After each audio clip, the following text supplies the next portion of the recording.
Welcome to Pacific Northwest Urbex. Come with us as we post and celebrate the 40th anniversary of Expo 86 from Vancouver, Canada, all this week.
Audio trouble is temporary.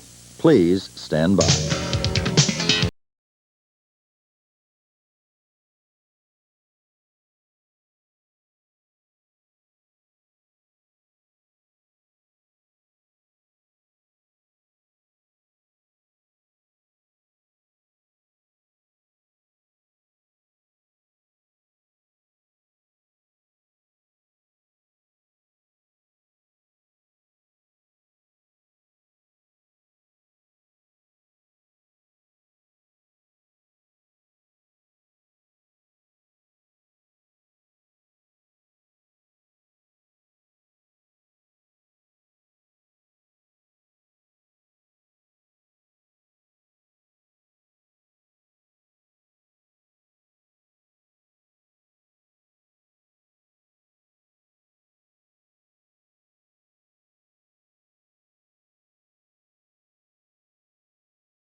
In place, created by the internationally renowned Haida artist Bill Reed and carvers from the Queen Charlottes.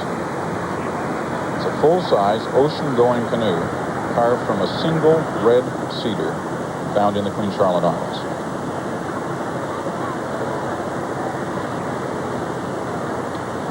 They tell us there hasn't been one made like this since the early 1900s. A beautiful shot from one of the helicopters that this looks over the whole Falls Creek area where the tour will start. The Hotai is that vessel you see in the center of your picture, slightly closer to the bottom. The rain that we experienced this morning were part of the ceremonies at Canada Pavilion.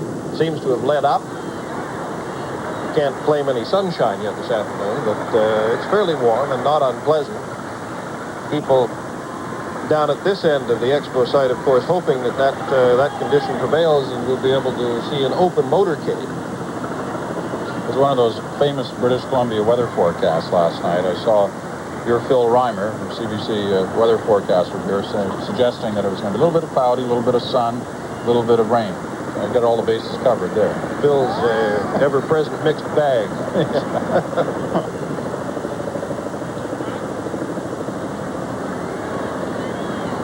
So I think what's really happening now, they realize they were in fact ahead of schedule, and they've slowed down things a little bit while everybody gets their proper place on board the vessel before they depart that area.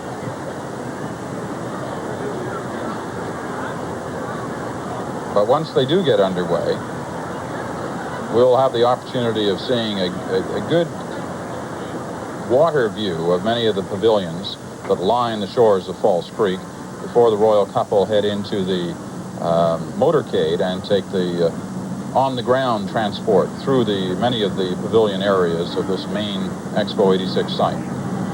For people not familiar with the Vancouver area, we're looking through underneath the Burrard Street Bridge, the entrance to the Granville Island area. There you see it from the sky. Some of these shots will give you an idea of the work that was needed to be put together to broadcast pictures of this royal visit to Expo 86 and the official opening. The CBC is the host broadcaster, providing pictures not only to the CBC but to hundreds of countries, more than 100 countries around the world. More than 50 cameras being used today. That was one of them up in the helicopter. And there are, of course, cameras lined along the route, just like there are by reporters and cameramen from newspapers around the world, and, of course, by literally thousands of private citizens. The site expecting around 100,000 on this first day, the weather being a little bit of a problem, but nevertheless, Bill, you and I had a chance to walk the site during the lunch hour, and a good number of people, it's probably going to be somewhere in the 80 to 100,000 certain on this first day. The site very comfortable with that many people on it, too. It was actually designed to hold about 100,000 people.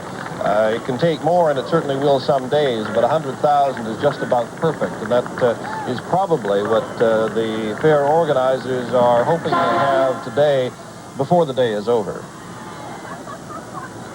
At last count, 175 countries, in fact, had requested some coverage from the host broadcaster today, so these pictures are being seen literally around the world. Well, with the sound of the horn and the lead Haida canoe taking off, the motor vessel Hotai, with its royal occupants, Charles and Diana, the Prince and Princess of Wales, taking a position up there on the top of the bow end of the vessel. And I must say, a brave move for both of them, neither wearing coats. It's cool out there today, and especially out on the water. The gentleman chatting with the Princess of Wales is the Commissioner General of Expo, Patrick Reed, the former Minister of Canada House in London for 3 years, and it was while he was there that the idea of Expo was born, and he's worked tirelessly for this fair to see this day happen.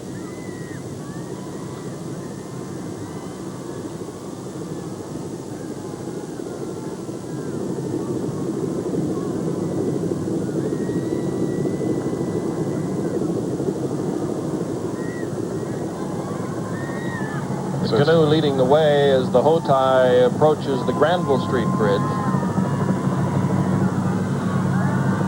It was a real gamble when they were making this canoe. They, as I said earlier, it's been almost 200 years since, or almost 100 years, sorry, since they tried building a canoe like this out of one single tree.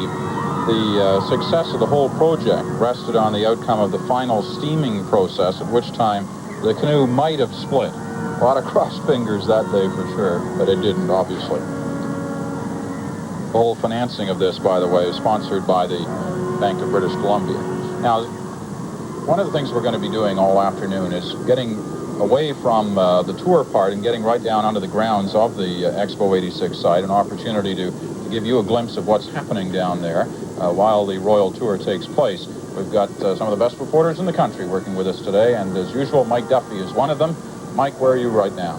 Peter, I'm just outside the CN Pavilion, just across the way from Ontario, and as you can see behind me, all of those lovely shimmering panes of glass from BC Place. And in just a moment, the royal couple on the yacht are going to move around BC Place, come straight through here on this boat tour of these various Expo pavilions. And there's been a real sense, as you two have been saying in the last little while, a real sense of excitement and anticipation here today.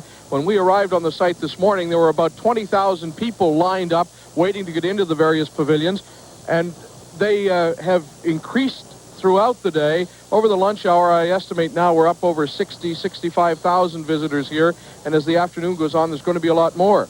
A lot of the young people, school children in this area of the lower mainland of British Columbia, have been given the day off, and there are an awful lot of other people who are adults who I suspect suddenly show up on the sick list at work. There's a real sense of anticipation here, and it's building as we expect the royal couple to arrive here in just a matter of minutes, Peter. All right, Mike, thank you. We'll be back to you quite a few times during the afternoon to see the situation from your perspective and talk to many of the people who have gathered here to watch this opening day of Expo 86. That's one of the pavilions at the far west end. It's the Ramses II Pavilion. Certainly going to be one of the most popular pavilions on the site. It takes a while to shake down and see just what's hot and what's not, if you will, as you walk around. But there was no doubt, just looking at the preview days and the lineups, that was going to be something that people were going to line up for some time to see.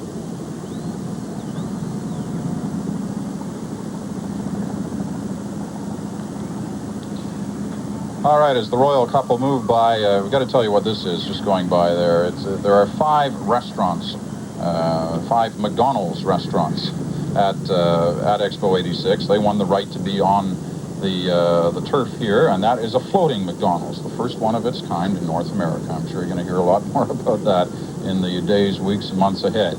As the royal yacht, Hotai, temporarily named the Royal Yacht anyway, with Charles and Diana, moves along False Creek, heading into the main Expo area, and there's one of the cameras that we were talking about right on board the vessel, giving you this nice private glimpse of Charles and Diana as they look out over the Expo 86 site.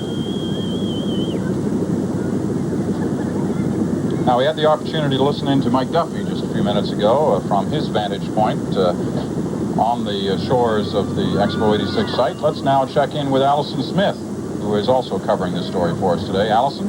Peter, I'm at dockside where the royal couple will get off the boat and begin their motor tour of the Expo site. You can see behind me here, I think the RCMP are polishing the rain off the cars in preparation for the royal couple's arrival. The native dancers, you may be able to hear just a little bit, are warming up over on the other side here. When they get off the boat, they're going to see the China Pavilion, the Yukon Pavilion, and a pavilion from the Northwest Territories. Let's go take a chat with this fellow over here who's polishing the car. He's been very hard at work. Oh, let's pull this cable. Here we go. Excuse me, sir. Yes. You're hard at work here. Yes. Is it protocol that the cars be polished off before the royal couple arrive? Getting some of the rain off it, that's all. You'd spend a lot of time doing that in a day like today. Yeah, I'm afraid so. We're originally we're going to use the convertibles, but because of the weather, I guess we're going to have to use the covered cars at least here. We'll have to keep them dry. Peter, back to you. All right, Allison, thanks very much. And back to our coverage of Charles and Diana on board the vessel touring False Creek as it comes along from west to east along the shores where the Expo 86 site is. Many of these pavilions, of course, lining the waterfront, but there are others further back, which the royal couple will get the opportunity to see a little later as they tour the site by car.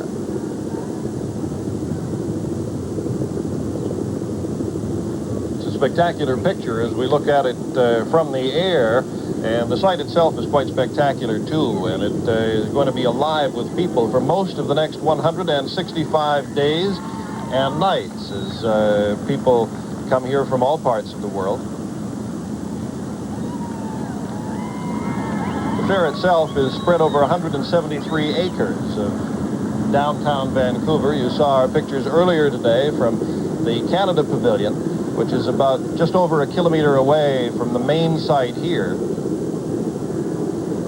But it is a spectacular setting for a fair. And spectacular pictures being provided for us today from right on board the vessel as the royal couple watch and are watched. As you can see, many of the crowds that are lining the route.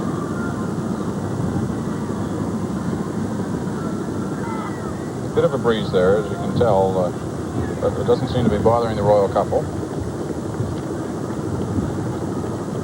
They are used to this kind of weather, Peter. Yeah, a lot like home. All these shots I'm taking of Vancouver rain, of course, you're right, you know, very London-like, very British-like as they pass the British Pavilion. All right, once again, let's go down into the Expo 86 site area. Really, it's almost in the center part, the Plaza of the Nations, for Larry Stout. Larry? Hi, Peter. I'm here at the geographical center of the Expo site at the Plaza of Nations. And this is a spot where the royal couple will be making their only really major walkabout, a chance to meet the people, the 65 or 70,000 people who are here. They're going to be walking about just over to my right, camera left. And over here you can see people simply enjoying themselves, sitting in this theater in the round. We're undercover, so it is a chance to get out of the showers when they come and enjoy a lunch or enjoy a rest. Things are moving very, very smoothly in these first opening hours of Expo, and we're going to be checking in again as soon as the royal couple arrive at this spot. Back to you, Peter and Bill. All right, Larry, thanks very much. The shot from on board the vessel that is carrying the royal couple, the shot of the British Pavilion, and of course of special interest to the royal couple as they pass by that area right now. They're not going to have time for lunch today on board the Hotai, but if Mr. Charles should feel like sitting down to dinner with some of his friends, 18 can comfortably sit at the dining table on that yacht. Sounds like fun to me.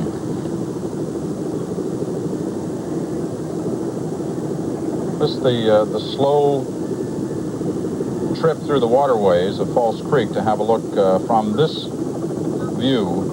Of course, they're going to get a much more closer up look when they get on in the Royal Limousine and tour it and go right through to the BC Dome Stadium, BC Place, for the official ceremonies a little later on.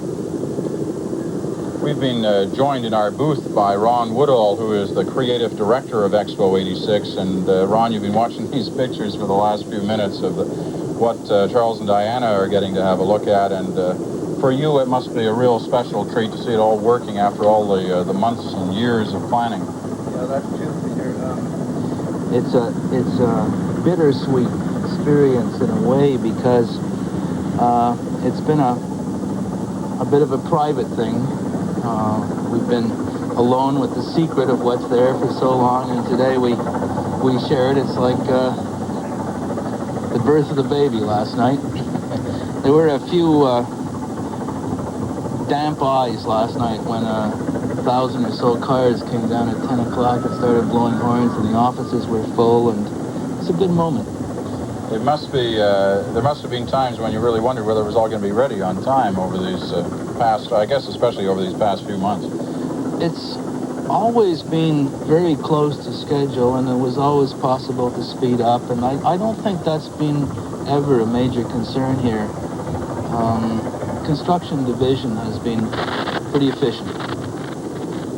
Do you have a sense of what kind of affair you wanted to put on as we see people now walking this site and getting their first glimpse of it? What's your hope, what's your expectation of the feeling that people will have? I guess the major difference that you will feel in this fair from others is that we've created a really joyous, festive exterior, an environment, a place where you could come and have a good time without maybe even going into a pavilion. We've put a lot of emphasis between the pavilions, and we see this as a pure birthday party for the city, a celebration, and definitely of all the choices of directions we could have gone, we've gone for festivity and fun and good feeling. You got to have some of your own personal favorites when you look out there. I mean, there's a lot to look at, and I don't know whether you're going to let us in on what you like the best, but when you think about that end of things, I mean, if somebody comes up, one of your friends comes up to you and says, you know, there's a lot to see there, I've only got a little while, what would you tell them? You know, I have not seen a lot of the internationals because they've only begun opening in the past week, and it's been a real busy time for us. So there are visitors over there who have actually seen more of the international exhibits than I have. I'm very pleased, as I said a minute ago, with the look and feel of the whole place. It's alive with color, and we've achieved what we set out to do there. The theme plazas are fun. It's a new concept. They're what you might call outdoor pavilions. They have all of the elements you'd find in a building, exhibits and demonstrations and movement and things, but they're outdoors. So perhaps 8,000 people an hour can get into these spaces. There's one right now. Can get into these spaces, whereas in a building, perhaps only 1,000 could get in. So I think the decision to move outdoors was a key one for us. We're looking now, Ron, at the Air Plaza and the nose cone of a real 747, which was brought in on a barge, as a matter of fact, from Seattle. But this is an example, I think, of what you were talking about. Yeah. You can walk through that plaza. You don't have to line up for anything, and you can have some fun just looking around the exterior. Yeah, and we have the Boeing company to thank for that. We were in a bit of a bind. It was the only bind I think we ran into at the end was to find something spectacular for that key position. We went to Boeing and we asked them for a nose cone, and they came through. It was just wonderful. So that was your idea. I mean, the Expo's idea of asking Boeing for that. It wasn't Boeing's idea coming the other way. No, we went to Boeing. That's right. Well, it must look quite something, or it's floating up from Seattle, which is, of course, the world headquarters of Boeing. Well, it was a strange juxtaposition. You see the city skyline behind, you see a barge, and on the same barge we had the first of Boeing's airliners, the old A-80, which was the first airliner to have hostesses and serve meals and all of that, and all of these things were sitting on this barge. A little anecdote, sportscaster that will be familiar to many of our viewers, Steve Armitage, happens to live down on the waterfront in Vancouver, and he phoned our newsroom and said, you better get a camera down here because a 747 just went by my window. And he was having breakfast as he looked out his West End window and saw that the nose cone of the 747 go by one morning. All right, Charles waving from the deck at some of the crowd that are gathered alongside the shoreline there, as they're about a little more than halfway through the water part of their voyage around Expo 86 at this point. There are a lot of people who have gathered here today. We're figuring somewhere around the 100,000 mark to witness this opening day of Expo 86. A lot of people that are just ordinary people that you wouldn't know if you passed them on the Expo site, but there are some that you'd recognize right away. One of them is a former Prime Minister, the opposition leader, the Liberal leader, John Turner, and right now he's with Larry Stout. Larry? Thank you, Peter. I might also point out that Mr. Turner is a member for Vancouver Quadra, just a few miles from the Expo site. A great day, Mr. Turner, for Canada and for the city of Vancouver and the Pacific Coast. Well, it's a great day for the whole country. Jill and I have just been at the BC Pavilion. Tom Rust is an old friend of mine. He's the commissioner.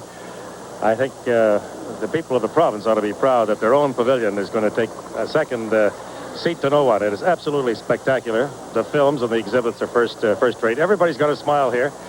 The weather's holding. It's going to be a great opening, and I would hope every Canadian who gets a chance, young and old, comes on out to Expo and starts with the BC Pavilion. See Tom Rust. Okay, good. And, well, we won't have a chance to talk to you, Mrs. Turner or Mr. Rust, but thanks for being with us. Really have a good day. Thanks very much, Mr. Turner. Back to you, Peter and Bill. All right, Larry, thanks very much, and we hate to cut off the Turners like that. However, the vessel, as you can see, is now coming in for the big view of the show, and, of course, part of that big view is our Mike Duffy. Mike? Peter, it's absolutely fantastic the way the crowd here has moved from one side of the Expo site to the other. As this magnificent yacht carrying the royal couple has moved on by, we've had so many people move over here to get a close view. And there you see the royal couple on the yacht waving to the people here. Prince Charles up in the bow. Just incredible, the response of the public to this magnificent sight. And he's pulling into the area just on the other side here, near the geodesic dome, where the royal couple will alight and then get into those limousines, which are to take them through a road tour of the site here. He's now coming in towards the dock where Allison Smith is standing by. And of course you see the natives in that canoe, a magnificent sight as we see them leading this flotilla of yachts. A lot of security here, at least 3 police boats and 1 behind. And as you mentioned earlier, Peter, there are divers in the water here.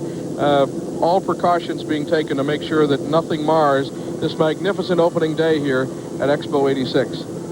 All right, Mike, and of course that the Expo 86 Expo Center, the major dominant figure that we've seen for the past year or so, because it has been open for a year, the geodesic dome. Now the royal couple move forward to the point at which they will disembark to take the limousine ride through the Expo 86 site. It's interesting to note, obviously, that Diana, the Princess of Wales, has gone back inside. It must be rather chilly out there, and there have been the odd drops of rain in the last little while, but nothing serious. But Prince Charles staying out there and braving the cool winds for his view of the area. There's actually some blue sky overhead, Peter, as things seem to be brightening up a little bit over the Expo site right now, and that would be truly fitting for the official opening as we watch Prince Charles and Patrick Reed, the Commissioner General of Expo, aboard the Hotai. But it's cool off the water, too, and damp on a day like today, and it's no surprise to anyone who's had the experience that it can be pretty chilly, especially after some time out on the water. And these are long days, too, for the royal couple. But the water port of this day is just about over now, as the vessel will pull up at this dock, and the royal couple will disembark. A number of activities right on the dock there before they enter the limousines and head off for the ride around the Expo 86 site. A couple of things to be looking forward to, not only coverage of that voyage through on land at the Expo 86 site, but then in the background you see the famous domed BC Place Stadium. That's where the big official opening ceremonies will take place inside the dome, but that's still a good half an hour away from now. All sorts of activities planned for those official opening ceremonies. When we had a chance to walk the site a little while ago, it seemed actually quite quiet, despite the fact that thousands of people had already ventured onto the site. But I think that sense of quiet is about to disappear on the Expo site in just a moment or two.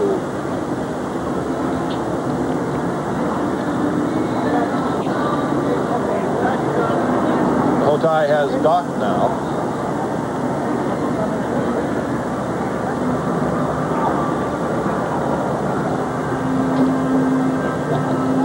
Well, there's more than just human visitors here today, catching a glimpse of the royal couple. You know, we were mentioning a few minutes ago the tight security around this area, and that's what we were talking about when we were talking about the scuba divers, who were checking out all the locations around this area where the couple were disembarking. It's just part of the concerns of that element of the people who work at this site to ensure that nothing goes wrong.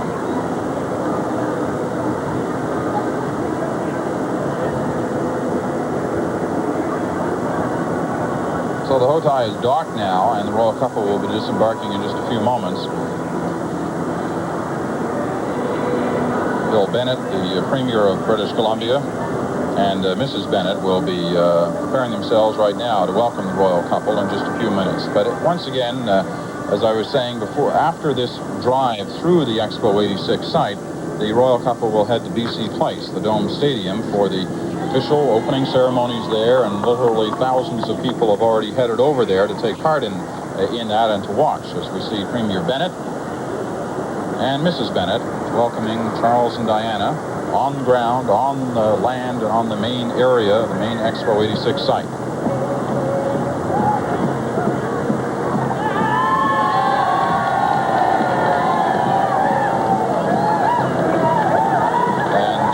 crowd here in this area has been lining up for the last couple of hours, almost since the opening to the grounds, allowing the public in at 10 o'clock this morning, Vancouver time.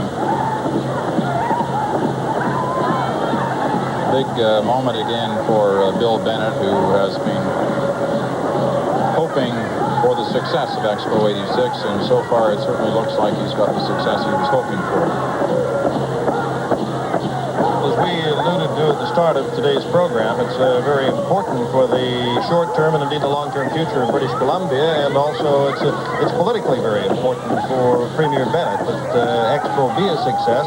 The early signs, certainly for the short-term development of the fair, are just that. Its sales have been tremendously successful. 15 million visits already bought and paid for. This is the traditional welcome dance performed today by members of the Musqueam Indian Band.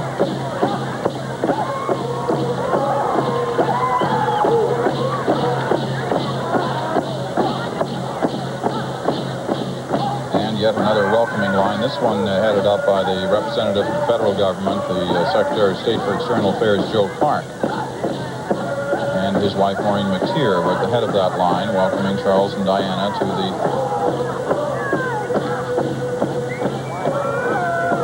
far east end of the Expo 86 site.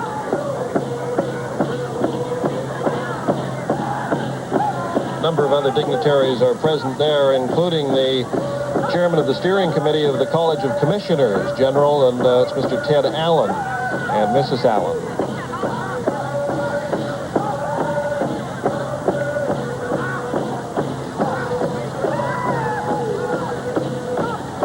And representatives of the People's Republic of China also on hand in that receiving line. It is at this far end of the site where the People's Republic of China Pavilion exists.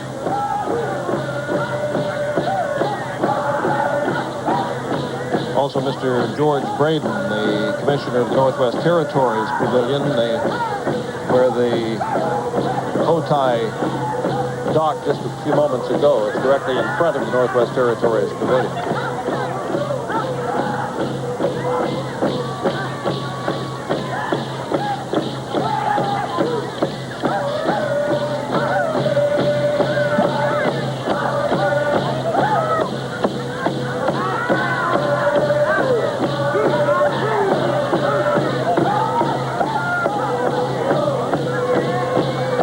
Bennett and Mrs. Bennett will accompany the Prince and Princess of Wales in one of the automobiles as they work their way through the fairgrounds. It was hoped that it would be an open car, although we heard just a little while ago from one of the police officers that in all likelihood they're not going to gamble on the weather holding to that extent.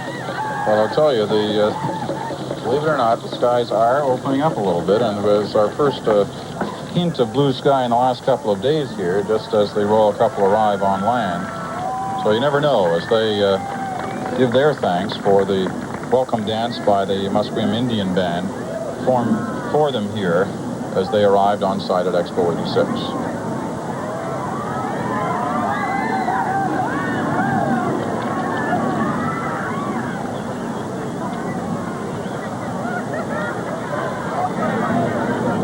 Diana now having an opportunity to talk to members of that band who had performed the dance.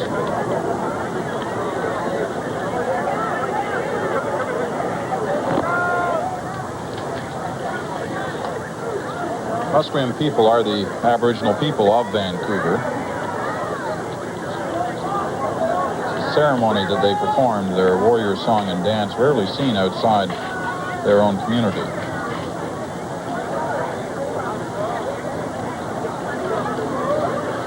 They're wearing paddle shirts decorated with miniature paddles and beadwork. Paddles help the dancers with movement and provide rhythmic accompaniment during their dance performance. Princess of Wales taking an opportunity to mix with the people again, something she seems to be enjoying on this trip. And whatever she does, you see a broad smile appear, don't you? And members of the British press will love these shots. They were complaining yesterday that in one of the visits the royal couple took, yesterday, was it in Nanaimo? Yes. That they had an opportunity to meet with members of an Indian band there, but they were very unhappy with the pictures they got. They didn't think they looked quite exciting enough, so I'm sure they'll be happy today that they can get those kind of pictures back to London for any of those Fleet Street dailies. That a lot of pleasure in getting the picture that looks perhaps a little different than the normal.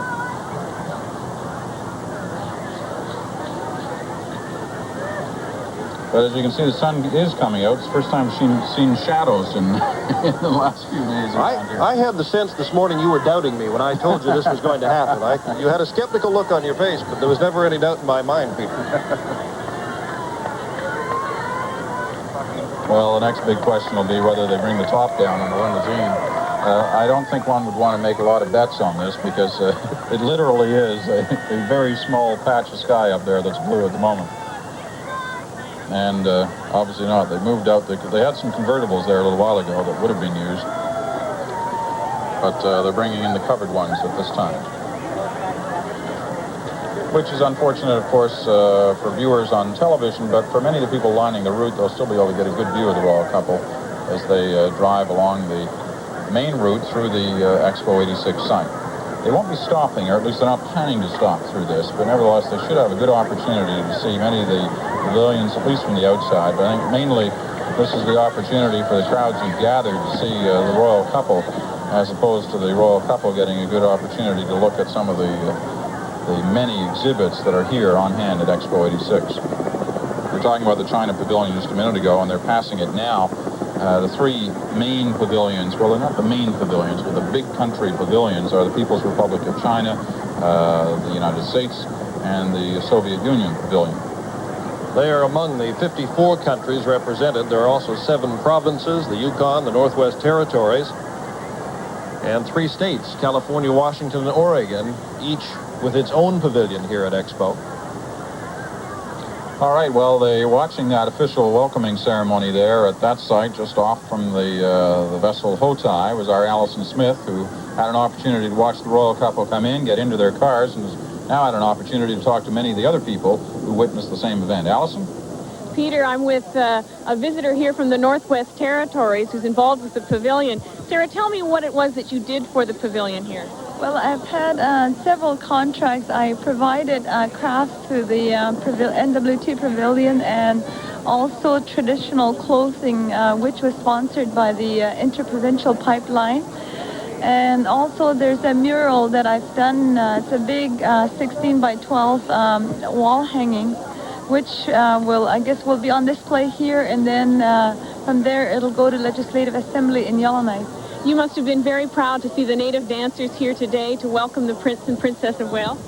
Yes, it's. I think it's very important to the Dene culture to know that to tell, I guess, the world that we do exist up here, and also that we still value our traditional culture very much, and to show the world that we still do, our dancing. And how did it feel today, getting that quick glimpse of royalty for you? Well, it's so hard to. It was really a pleasure, and I really enjoyed it, and I think it was really good. Thank you very much, Peter. Thank you, Allison. As the royal couple now continue their way in the limousine through the pavilion areas, the Yukon in the background and the Northwest Territories pavilions that Allison was just talking about. It's interesting that the 2 territories have their pavilions here, while not all the provinces are represented, which gives an indication of a number of things. And of course, one of the most important is how closely physically connected the territories are to this coast, and the opportunity to give Canadians a good idea of what those territories are all about. Now, once again, the royal couple are heading through the Expo 86 site, heading to about the halfway point where they will sneak across to the Dome Stadium of BC Place for the official welcoming ceremonies and the official opening ceremonies of Expo 86. As I said, most of this afternoon, people have been streaming into that Dome Stadium to get their seats. And one of the people who is there covering the story for us is our Ted Chernecki. Ted, what's it like in there now? Very busy, Peter. We have just about a full house at BC Place Stadium, more than 60,000 because there are a lot of chairs on the floor. But take a look at it. It's a full house right now. A lot of the people here are entertainers. We have something like a 5,000-member choir, which should be very interesting to listen to. Quite a show lined up. It'll all happen here in a little bit better than, or a little less than half an hour. And part of the entertainment involves ballet, dancing, choir, singing. We have military bands, marching bands. Everybody's very excited. None so more than the entertainers. They've had only 2 days to go through a dress rehearsal here, so we were talking to a couple of them a little bit earlier, a little edgy about the performance coming up this afternoon. But it's very exciting right now. All right, Ted, thanks very much. We'll be back to you, of course, when that ceremony gets underway. And as you say, that's almost a half an hour away now, because at this point, the royal couple, and it's unfortunate for viewers at this point that we can't really get a good glimpse of the royal couple as they go by. But weather and obviously some concern over security matters has put today the royal couple inside that limousine for this ride through the Expo 86 site. The crowd lined not only by the tourists, the thousands of them who've come here today, but also, as you can tell, by Boy Scouts, Cubs, Girl Guides, and as well as members of the Royal Canadian Mounted Police.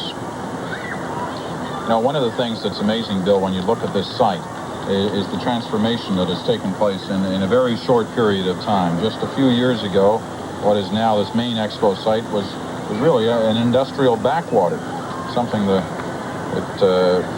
when you quickly travel now from the southern part of the city to downtown Vancouver, that was what it used to be like. Bill, you took a look at the development of this site. Expo has changed the landscape of Vancouver dramatically.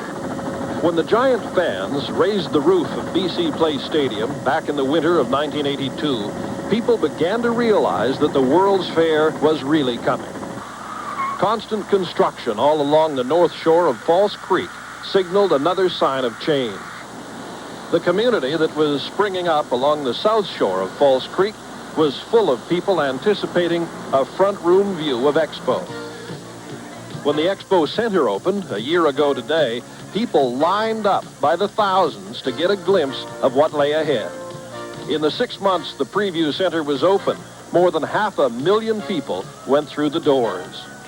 Its 17-story geodesic dome, which lights up the sky at night and can be seen for miles around, houses the world's largest Omnimax theater. It'll feature a 20-minute eclectic look at world transportation. On the other side of downtown, a 3-minute SkyTrain ride from the Expo Center, the most spectacular development will house Canada Pavilion. Canada Place, which juts out like a giant ship into Vancouver's harbor on Burrard Inlet, will display a blend of high technology and entertainment showcasing Canada during the fair, but will remain as a badly needed tourist and convention center when Expo closes, and BC hopes to cash in on its legacy with extended business on the international scene. Well, a fascinating look at the geography of this whole Expo 86 site from the main area, over to the Canada Pavilion. It's about a kilometer away, and if you're watching us this morning, you saw the official welcoming and opening ceremonies there, also conducted by Charles and Diana. You're seeing some of the thousands of people who are experiencing the site for the first time. And Ron Woodall makes an interesting point. As he was saying, those 50,000 people or so are going to be streaming out of BC Place Stadium in another hour or so, and most of them will be coming directly across the street onto the Expo site, and that'll be quite a test for the people who are operating their booths and pavilions and concessions and whatnot for the first time under real pressure. They're going to have an enormous crowd here by late this afternoon.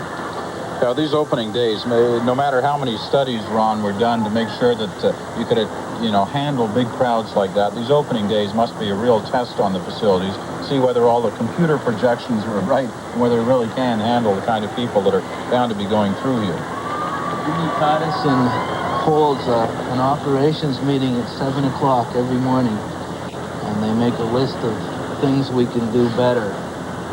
And probably after a month of those, it'll be perfect. You're expecting a long meeting tomorrow, are you? Well, so all the far, things to check the first day. so far, every indication for tomorrow's meeting is going to be a lot of slapping on the people on the backs. Everything seems to be running so smoothly. You know, I mean, it's always hard to make judgments based on the first day. But nevertheless, we did go out at lunch hour to take a short walk through. We stopped at a restaurant, no problem, no lineup. All the facilities one needed, one found without any problems and without any lineup. So it was certainly looked good on the opening few hours. One local, well-known newspaper reporter phoned yesterday and told me that they were getting very hard up for trouble to report. They said, you people are running this too well. Yeah, well, it has been touched with very little controversy, although I think you yourself would admit there have been times, especially in the last few months, where there have been a few problems that Expo has had to deal with and have caused some concern. But a lot of the logistical things that often plagues these kind of expositions and fairs have not seemed to be coming up. No, it's been amazingly smooth.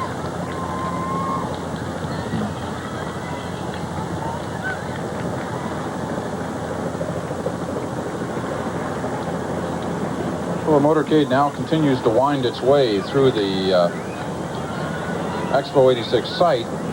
Once again, they go about halfway, roughly, before they get to the area where they can just cross over a short distance to the inside of the BC Dome Stadium for the official ceremonies there. But this gives you an idea, just a partial idea of the size of the crowd here. Last weekend, you know, while we were talking just a moment ago with Ron about being sure that they had enough facilities and what would it be like when there really was a crowd there. Well, while this is opening day, they did get the opportunity a couple of days ago. In fact, it was last weekend when many Expo workers, their families and friends were invited onto the site as a sort of trial run, a chance to work out the bugs and deal with any of the pre-opening problems. The biggest test turned out to be the weather. Here's Larry Stout. Expo officials tell me that from May through September, it's actually drier in British Columbia than it is in most other parts of Canada.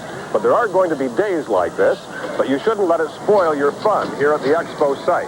Now, I'm standing right at the main entrance to the Expo site. Behind me is the Expo Center. What I'm going to try to do is to give you a guide as to how to best get around the Expo site and tell you about some of the services and staff at your disposal here. You'll need a map or a guidebook. This glossy edition sells for $5, but many magazines and newspapers have published free guides to the site. Expo 86 is color coordinated. The site divided into 6 color zones as a visual aid to the attractions.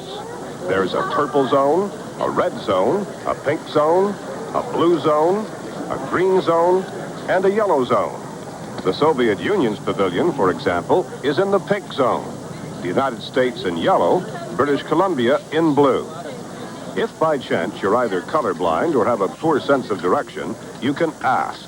There are information booths located throughout the site. Straight through there. And there's a multilingual staff as well. Yes, we have 6 languages available. I speak German, and every one of us speaks another language.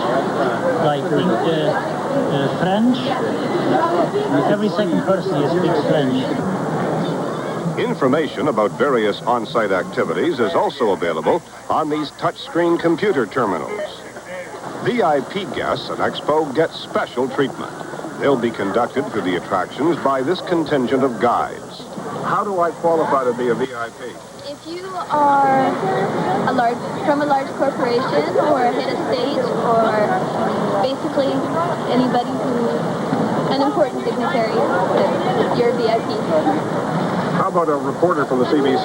No, doesn't make the grade. VIP or not, the best way to see this exposition about transportation is on foot. But there are options. There's a monorail and a sky ride. Motor scooters, strollers, and wheelchairs are available for those who need them. There are several first aid stations. And outside every gate, a guest relations center where, among other things, lost children are cared for. You can even park your pet at Expo. Kennels are located outside the east and west gates. The charge, $5 an animal, but bring your own food. You can't park your car on the Expo site. There's lots of off-site parking, but the best way to make your way to and from Expo is aboard one of Vancouver's new Sky Trains. It's fun. It can be tiring. Wear comfortable shoes, and just in case, bring along some rainy day wear. Well, you don't need it right now, that's for sure. The sun's shining now as the Royal Limousine carrying Charles and Diana, the Prince and Princess of Wales, heads its way through the Expo 86 site. You know, one of the people who always wears comfortable shoes because he does a lot of walking out there to check out all the facts for us is Mike Duffy. Mike? Peter, if the people here at Expo 86 are enjoying this visit, I've just been told by a very reliable source that the royal couple are really enjoying themselves as well. Vic Chapman, a Canadian who's attached to Buckingham Palace as press secretary to the Queen and who is here today, tells me they're having a marvelous time. So that's straight from the horse's mouth, as it were. Now, let's talk to some of the people who've seen Charles and Diana just pass by our position here in the last minute or two. What did you think? I wish it had been open, but we saw her at the Pan Pacific Hotel as she was coming out from the luncheon. We were very close to her. So the princess is the big attraction? Oh, yes, and Prince Charles, too. Really? Yeah, great to see them. And really up close, not much further away than you are.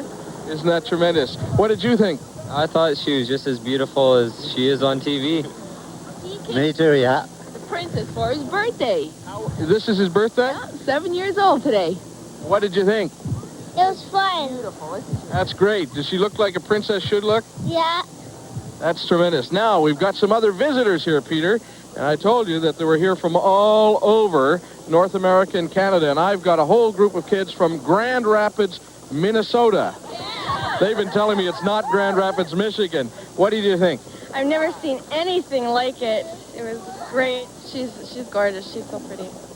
It's great. Well, that sums it up. It's great. Back to you, Peter. All right, Mike. Is that the big flag? Yes, it is. That's the. They say that's the biggest Canadian flag anywhere. Certainly the biggest hockey stick. Yeah, biggest hockey stick. That's one of the central points, you know, of the fair. And as Knowlton Nash was mentioning last night, it's going to be the place where you say, we'll meet you at the hockey stick. There's no doubt about that. That's the kind of hockey stick. The base of it is a huge puck as well. It's the kind of stick and puck that I think the Edmonton Oilers wish they'd had to prevent that funny goal going in the other night. Could have used it. Yeah. It's also the area near where the designated line is, the rapid transit line over to Canada Pavilion. So if people are new to the site and they're wondering how to get over to see Canada's Pavilion, they can meet near the hockey stick and easily find the station that has a designated train running over to the harbor and Canada Pavilion. You know, Mike Duffy, we hate to reveal Mike's sources, but when he was talking about Vic Chapman, the press secretary from Buckingham Palace who's traveling with the royal couple, that's the man in the center of your screen. He just disappeared behind the other chap. Second from your right of the walking gentleman. Vic Chapman actually is well known, especially in this part of the country. He used to play for the BC Lions, didn't he? Back, I think it was in the late 50s. He was a punter for the BC Lions. That's right. Well, he's had a distinguished and varied career. He's at Buckingham Palace now, sawed off somewhere in the middle there between the BC Lion days and today. He used to be press secretary to Prime Minister Trudeau. He's a veteran of a lot of royal tours. We've all had to put up with Vic from a number of different positions on the royal tour operation, but he knows how to run these things and run them smoothly. And he's always a great help to all of us in this end of the business of covering these tours. So today, Vic's walking, which is unusual. He's usually in one of those vehicles back there, but his concern, of course, over the media coverage, and he also obviously is plugged into the security end of the operation as well. There are pretty close to 5,000 journalists on the site right now, too, sending their stories back to various parts of the world. And as we mentioned earlier, these pictures are being seen in one form or another in 175 countries. Inside the limousine, in that motorcade, of course, not only the royal couple, but Premier Bill Bennett and his wife, Bill Bennett. This is a big moment. It's been an anxious past few years in the run-up to Expo 86, and wanting to make sure that this thing worked well for not only the province, but also for Bill Bennett as well. You can't ignore at a time like this the potential political impact for someone like a premier of this province when the Expo 86 program is fully underway and when all the tally sheets are made at the end of it to total up whether or not this has been a big success or not. Every indication so far the ceremonies that will take place inside here, the Dome Stadium, in about another 15 or 20 minutes, will kick off a successful Expo 86. But Bill Bennett had a lot of things on his mind this morning, but mainly it was talking about Expo 86 when he chatted with our reporter, Ted Chernecki. It's the whole site. In fact, this whole last week, you could feel the excitement on the site, the excitement of all of the people working in the pavilions, the people that have put it on. That excitement will last all summer, but especially today. And I couldn't be happier. And I couldn't be happier for the people that have worked so hard to make it happen. They should get all the credit. Having said that, let me ask you if you think this is perhaps your biggest day in your life. Well, it's one of many big days in my life. My wife, who will probably watch this, would like to think our wedding day was the biggest day of my life. Let me ask you this then, is it the biggest political gamble you have undertaken? I've never considered it a gamble, and I've never considered any of the policies in politics to be gambles. Because they've all been thought out, they've been considered, and when they succeed, that is the reward, when they succeed. Bill Bennett and Mr. Bennett now and the royal couple will be making their way inside here into the Dome Stadium of BC Place for these official opening ceremonies. And for as much as we can, we're going to let the sound and the atmosphere from inside the Dome Stadium play for itself. A lot of the things that are going to be happening here are more than just a little bit excited. As you can tell, this crowd anxiously awaiting these moments. This is the moment, really, they've been waiting for now for years, the official opening ceremonies. And of course, the people have been on site here throughout most of this day, especially in this main area of Expo 86. And the Canada Pavilion opened also about an hour ago, about a kilometer away. These ceremonies should be not only colorful, as you can tell already, but quite exciting.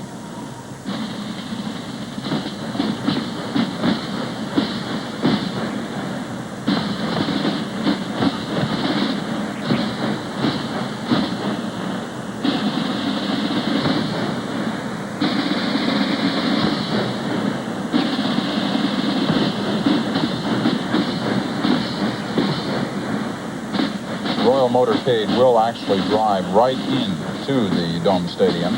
Already being a site of many big national events. It was inside this building 3 years ago, almost 3 years ago, that the royal couple's mother, Queen Elizabeth, invited the world to come to Expo 86.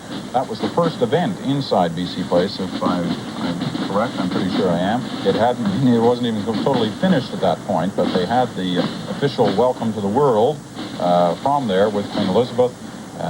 Remember just last year, Bill, the Steve Fonyo entered with a certain amount of drama and emotion into this stadium on his cross-country journey to raising money for cancer research. That was an emotional moment of an entirely different kind, but you can be sure as we watch the Swiss Grenadiers performing 100 strong for the crowd at BC Place today, there are emotions of a different kind.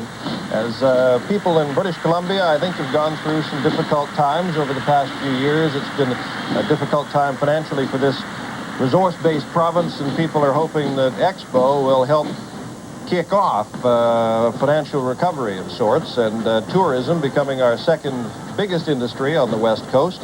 They are looking forward to greeting millions, literally millions of people coming to the province, many for the very first time. And people today, I think, who have gathered in from downtown are wanting to take part in a bit of a party, and they are wanting to get positive again about the times in which we live.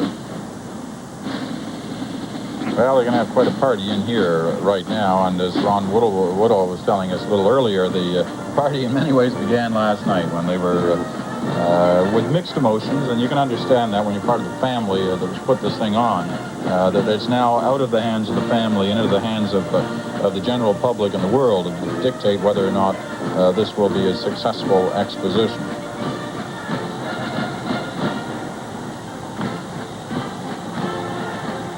Now, if you're wondering where the royal couple are, they are now just getting ready to enter the stadium area. The motorcade will drive right in. And and they will be joined at that point by not only Premier Bennett, but also Prime Minister Mulroney and his wife Mila Mulroney for these ceremonies. Busy day for the Prime Minister, who's just a couple hours away from catching a flight to Tokyo, heading over there for the Seven-Nation Economic Summit that begins this weekend. But he will be leaving with the memories of these colorful opening ceremonies. That band a particular favorite, I'm told, of Expo chairman Jimmy Pattison, who arranged for them to come over and perform today. Well, a very familiar sound about to be heard now as the Navy band from Seattle, Washington, just south of here, plays Anchors Away.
And now, from Canada, the Princess Patricia's Canadian Light Infantry Band. Du Canada, l'Orchestre de l'Infanterie Princess Patricia.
From Victoria, the capital of British Columbia, the Canadian Forces Maiden Band.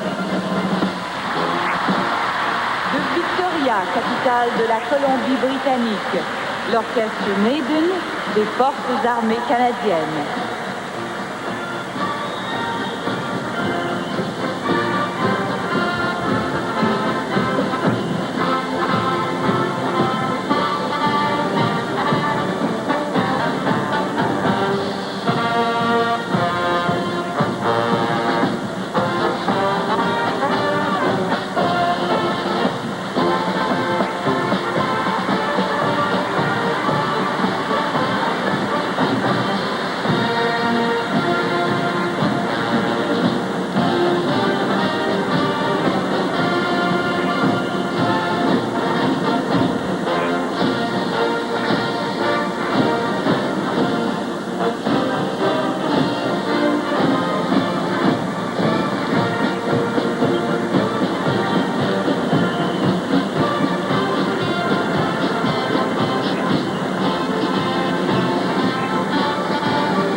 Welcome the Royal Party.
know, there are a few moments that don't deserve commentary, and that has been one of them. An incredible welcome by there've got to be at least 50,000 people inside BC Place today for the arrival of the royal couple.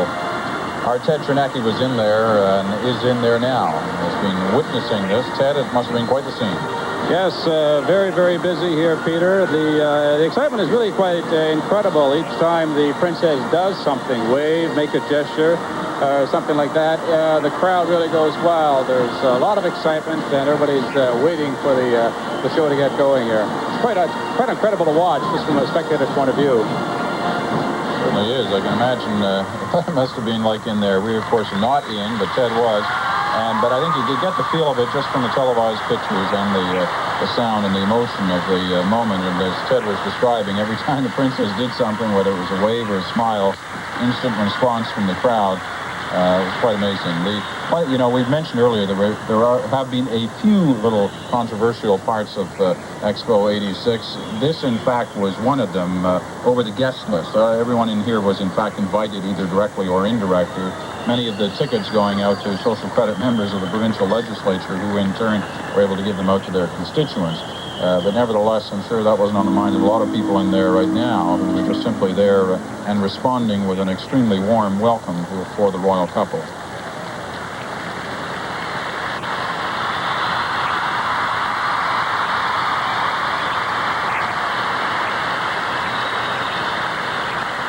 Everyone taking their spots now at the official podium area. As you saw, the Charles and Diana plus the Prime Minister there in the middle of your picture, and a number of other federal officials, and Premier Bennett, of course, from British Columbia. Now, the ceremony that will take place in here begins, of course, at the end.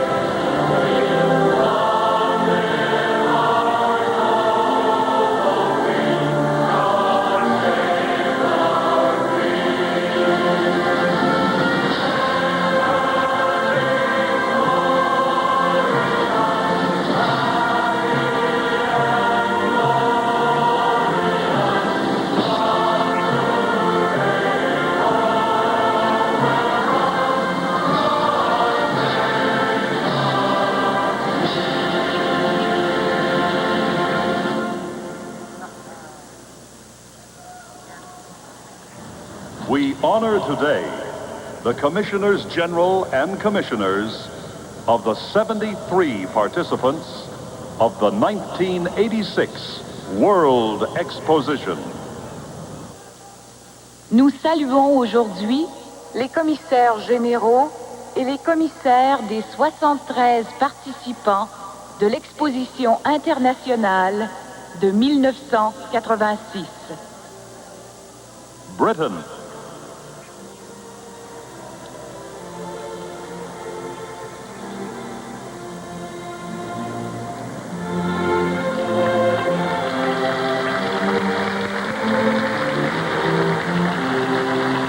Antigua, the Commonwealth of Dominica. Well, these now the procession of the flags of all the participants who are here at Expo 86. We mentioned that there are 54 countries participating, Peter, and they're being saluted right now on the floor of the dome at BC Place Stadium. Also a number of corporate sponsors, as I'm sure we'll hear in the background. There are many big companies who have paid to be participants and paid $1 million each to have pavilions on the site and be official sponsors as well. So there's a flag ceremony. The People's Republic of China. Well, just to give you a brief idea of what you and Diana, the Princess of Wales, and everyone else are going to get an opportunity of seeing, we will have this entrance of all the flags, all the countries that have pavilions, and all the corporate sponsors, followed by the main entrance of the Canadian flag for the provinces and territories, and then followed by the national anthem. The royal anthem, of course, God Save the Queen, sung just a few moments ago. The national anthem, O Canada, will be sung, and then the entertainment part of the actual ceremonies takes place. Then there will be remarks by the Premier, Mr. Bennett, Prime Minister Mulroney, the Western Samoa, and then Prince of Wales will be speaking later. on the ceremonies that are taking place here, and it will be, in fact, with that speech by the Prince of Wales that the 1986, World Exposition officially opens. The United Nations. The Canadian flag will be entered by the Seaforth Honor Guard and carried to the center of the stadium floor, where the Canadian flag is attached to the bar. Quebec, Ontario, Alberta, Saskatchewan, Nova Scotia, Prince Edward Island. You can be sure this is a nervous moment for many of the youngsters who are here today, who have been practicing in their spare time, what little they have, many nights and weekends over the last few weeks, as most of the entertainment today is of a volunteer nature and choreographed by a woman by the name of Carol Coulson, who has done just about every show that has been done since this stadium opened about 3 years ago, and she works endlessly with volunteer kids, usually from around British Columbia, particularly the Lower Mainland, and they pitch in and work long hours to make days like today a big success. Canada welcomes all our participants. Well, as you said, the Canadian flag march is now about to take place, and it will be the flag will be entered by the Seaforth Honor Guard from the left of the stadium floor. Here we go. That flag is going to be raised to the ceiling. The Canadian flag. There are others as well that will be raised. The flag of the Bureau of International Expositions, which of course is the sort of Expo flag, and the BC provincial flag.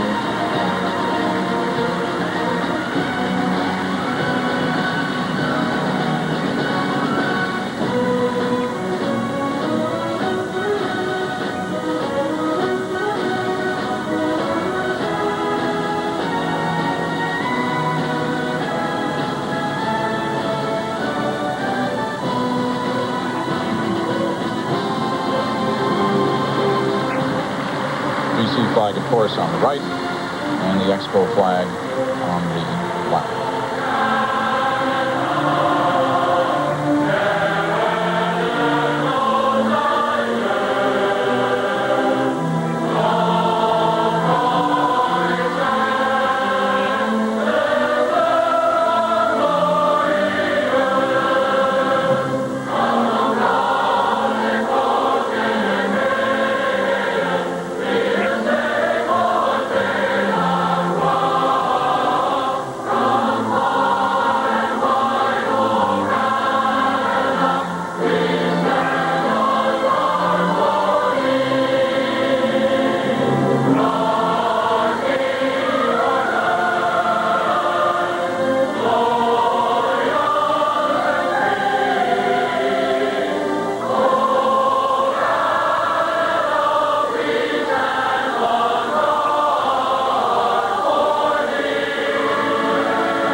Well, the flag's now raised to the ceiling of BC Place. It's a wonderful anthem, especially when you hear it sung.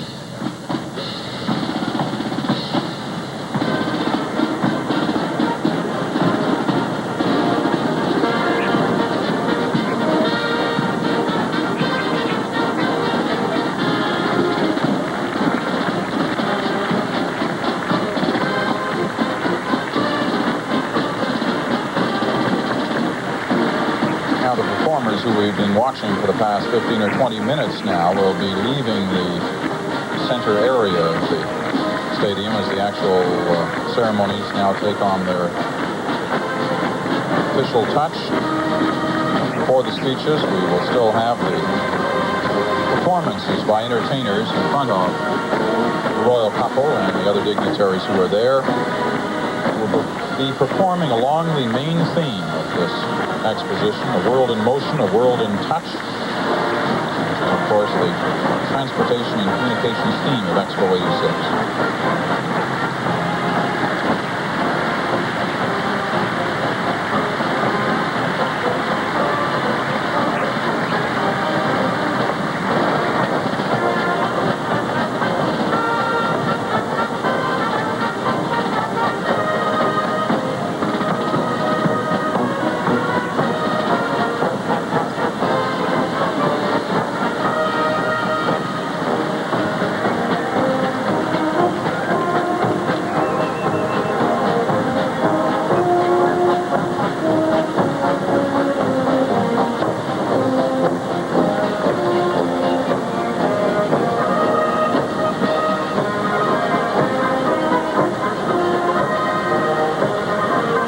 Over the next 5.5 months, Expo 86 will provide a showcase of the latest and most exciting developments in transportation and communications.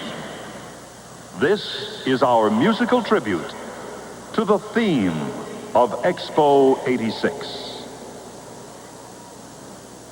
Au cours des prochains 5 mois et demi, Expo 86 offrira un véritable gala de toutes les dernières et très passionnantes réussites sur le plan des transports et des communications. Voici l'hommage que nous rendons en musique au thème d'Expo 86.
commence the ceremony of the flag of the International Bureau of Expositions, we welcome Ambassador Katsuichi Ikawa, the Commissioner General of the last World Exposition, which took place in Tsukuba, Japan in 1985.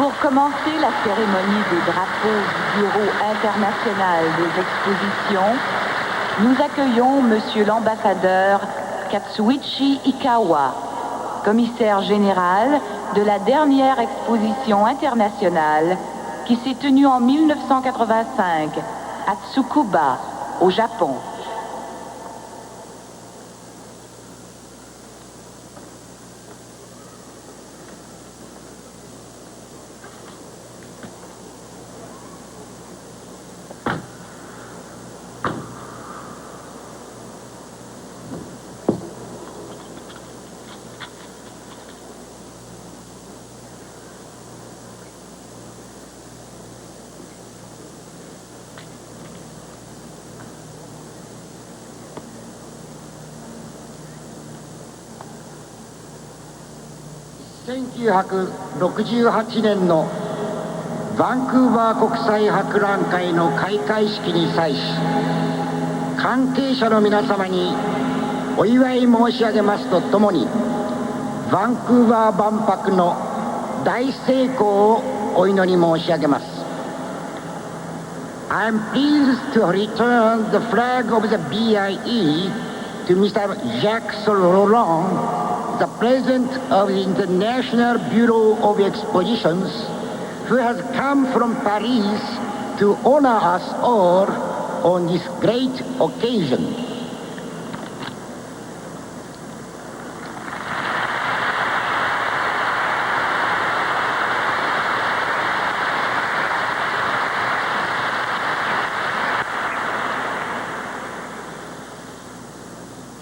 Je suis ici pour confirmer officiellement l'enregistrement de cette éminente exposition internationale et remettre le drapeau du Bureau international des expositions au commissaire général d'Expo 86.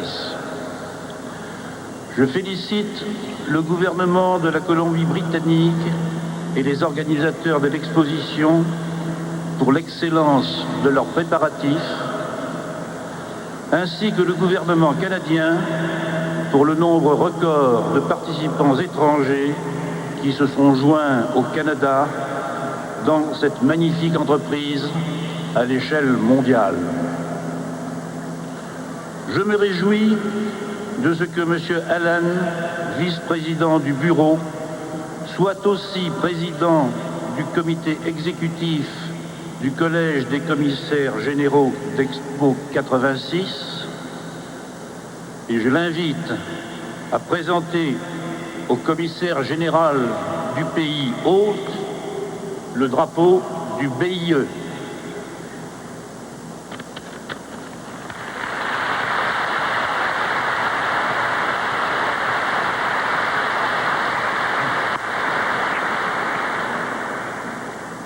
On behalf of the foreign participation at the 1986 World Exposition, I warmly endorse this traditional flag ceremony, which reminds us that Expo 86 is a truly international occasion, the product of many excellent national contributions, exploring the theme of transportation and communications in its fullest international significance.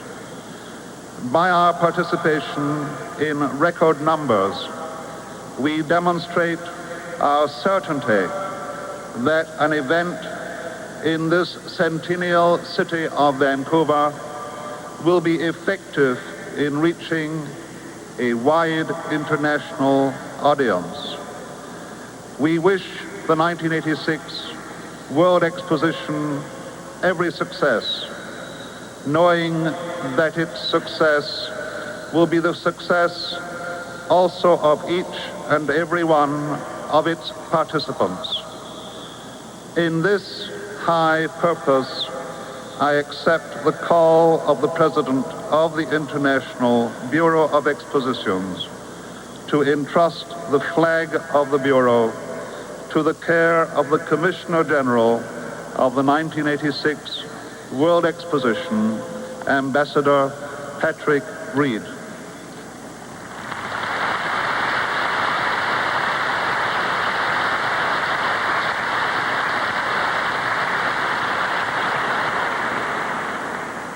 Your Royal Highnesses, Mr. Prime Minister, Your Excellencies, Honorable Premiers and Ministers, Your Worships, ladies and gentlemen, boys and girls. Expo 86 is a gathering of nations from every continent and of the provinces, territories, and corporations of Canada. They are represented by the Commissioners General and Commissioners assembled here on this platform. I congratulate them on pavilions of extraordinary quality and diversity.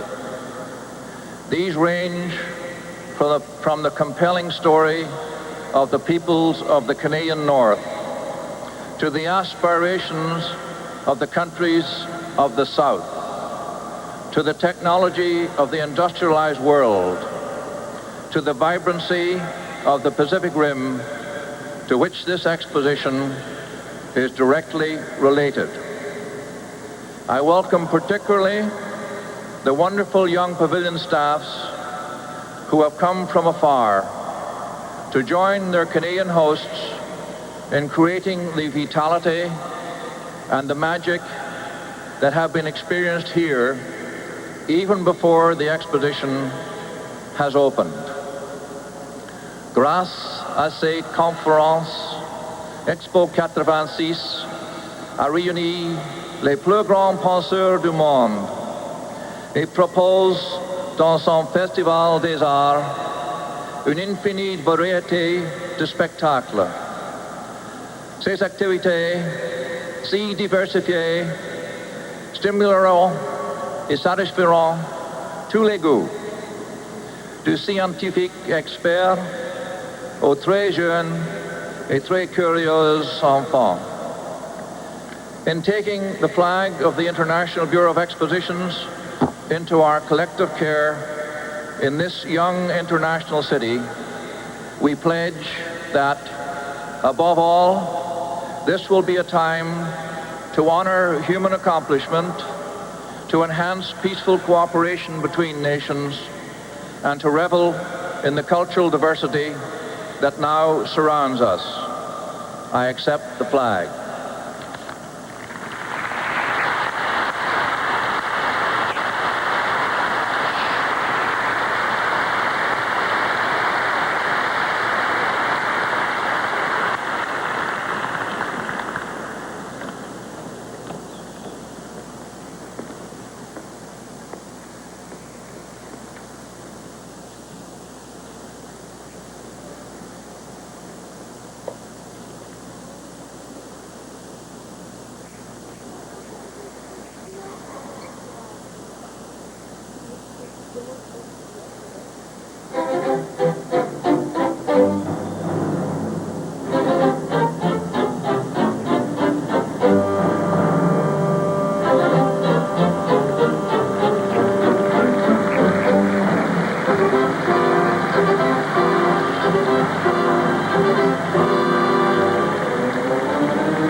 I have the honor to request of the royal party to join the Commissioners General and Commissioners on this platform.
Your Royal Highnesses, Prime Minister, fellow premiers, distinguished international guests, and ladies and gentlemen, I have the simple but very pleasant duty today to be your host on behalf of all British Columbians.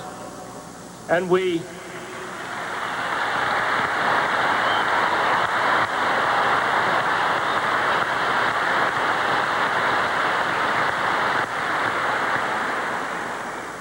are indeed honored by your presence and excited about the days to come. Expo 86 is a showcase for mankind's proudest achievements in transportation and communications, the underpinning of our existence as a nation and the keys to future progress. In these days of international discord, the nations of the world, 54 in total, have come together in peace and in a spirit of friendly competition.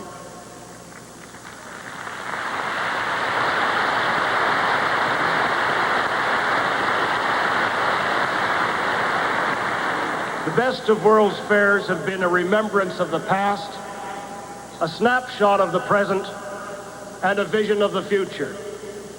As Premier of British Columbia, I am proud, as are all the people of our province, to welcome the nations of the world to this magnificent celebration.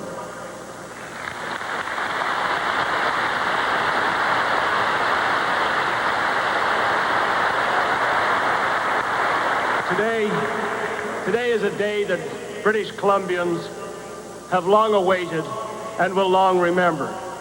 On behalf of the government and the people of the province, I would like to congratulate everyone who played a part in making this World's Fair a reality. The honor roll...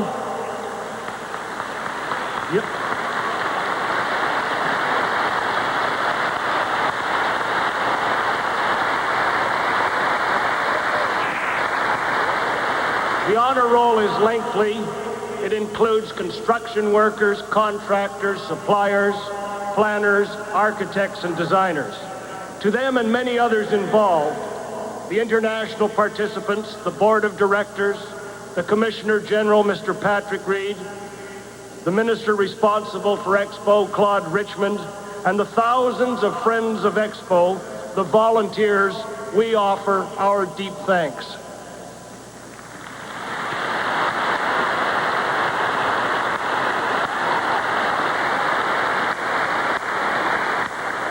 But I would be remiss if I did not make special mention of two people who have played key roles.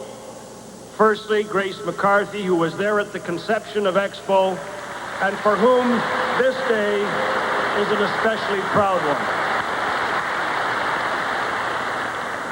And Gracie, there's a little bit of magic in you, and today is proof positive of that. Second, I must pay tribute to a man whose name has become synonymous with Expo, Jimmy Pattison.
Jimmy, your boundless energy and enthusiasm, your determination to get things done have never been more apparent than during the development of this World's Fair.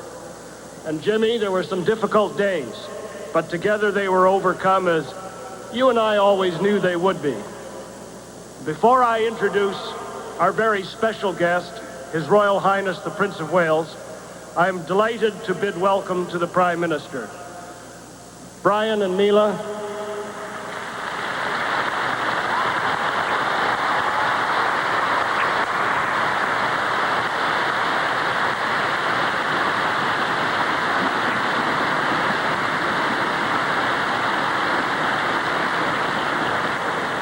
Brian and Mila, I know that as Quebecers, you remember the excitement and the national celebration in our country when Expo 67 was held. Today I welcome you to the west coast of Canada and to an equally vibrant celebration of the British Columbian and Canadian spirit. Prime Minister, the Montreal's World's Fair ushered in a period of intense national self-examination, and we emerged stronger as a result. I know that the memories of Expo 86 will equal those you hold of the Montreal's World's Fair. And it is my hope that Expo 86 will be as significant in initiating over the coming years an equally healthy discussion of Canada's place in the international community. Ladies and gentlemen, I would like now to call on the Prime Minister of Canada, the Honourable Brian Mulroney.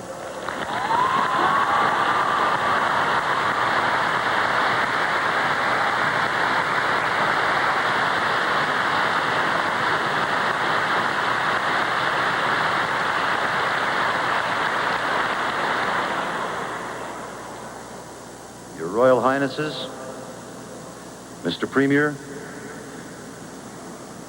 and his provincial colleagues, premiers from other provinces, distinguished guests, chers amis, I have decided that in the next campaign in British Columbia, what I will do is walk up and down the streets of Vancouver hanging dearly onto Jimmy Pattison.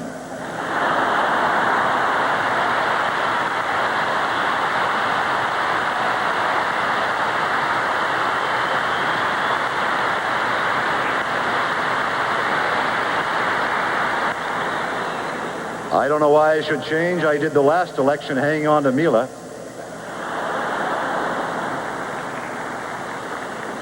This is a day for rejoicing and celebration, a proud day in the life of Vancouver and British Columbia, and a day to inscribe in the history of our country. It is that, Mr. Premier, it is that and much more. For Expo 86 is more than an international exposition, more than a World's Fair. It also tells us a great deal about this beautiful city, this bountiful province, and this fortunate country of Canada. It tells us, I think, if we care to look within ourselves, a great deal about ourselves as a people and as a nation of doers, as a people of achievement, often despite formidable circumstances and despite a forbidding climate. The centennials which Expo marks, the completion of the CPR and the founding of Vancouver, are themselves very eloquent testimony to that. The builders of the railway dared to dream of a line that ran as far as the Pacific, and the founders of Vancouver dared to dream of a splendid city whose destiny reached clear across the Pacific. We are all the inheritors of that legacy, and it is for us, all of us, to realize that dream. De même, Monsieur le Président, qu'elle célèbre à bon droit nos réalisations passées dans le domaine des transports et des communications, l'Expo trace également la voie de notre avenir. Dans les deux domaines, nous sommes devenus des chefs de file mondiaux par nécessité de relier entre elles les diverses régions d'un pays aussi vaste qu'accidenté. Dans les deux domaines, nous demeurons à l'avant-scène du progrès grâce à nos inventions et à nos innovations. Dans les deux mêmes domaines également, nous constatons que notre avenir dépend largement de nos relations avec les pays du bassin du Pacifique, cette région au potentiel commercial has so much commercial potential, which constitutes our principal market after the United States. It is by design and destiny that of the 54 international participants here, so many have come from the Pacific Rim. A short distance from here, jutting out into Vancouver Harbor, sits the Canadian Pavilion like a ship under full sail. This country is under full sail, preparing with confidence for a voyage that will take us into the next decade and into the century beyond. Thousands of people have worked unstintingly for this day, undaunted by deadlines, undeterred by obstacles, and determined to get the job done. The deadline has been met, the work has been well done, and with your permission, I'd like to point out a few people for special congratulations and thanks on behalf of all Canadians. To Premier Bill Bennett, who had the courage to articulate the vision and the courage to get it done.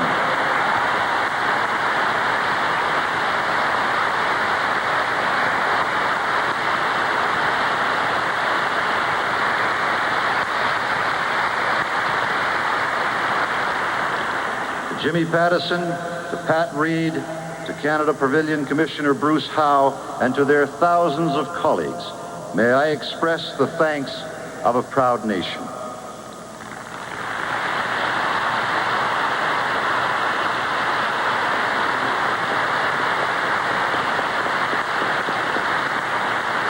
And now the fair sights belong to the people. Le temps est venu d'accueillir le monde. 3 years ago, our Queen inaugurated this magnificent stadium and announced to all the people of the world an invitation to the Canadian people to visit the International Exposition of Vancouver in 1986. Your Highness, it would appear that the world has heard and is heeding Her Majesty's invitation and regards it as a royal summons with the force of a command. Because from every corner of British Columbia and every region of Canada, millions of our fellow citizens will be coming to Vancouver over the next 5 months. From every part of the United States, from around the world, millions more will come to share in the rejoicing, to share in this magnificent experience of Expo 86. And we say, come to Vancouver, come to Canada. What a welcome and what a world awaits you here.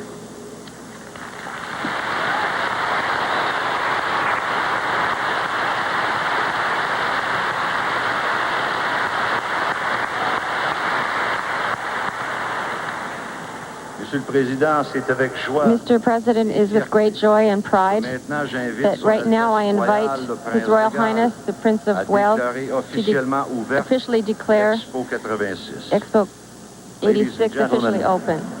It is with great pride and joy that on your behalf I now invite His Royal Highness, the Prince of Wales, to officially declare open Expo 86.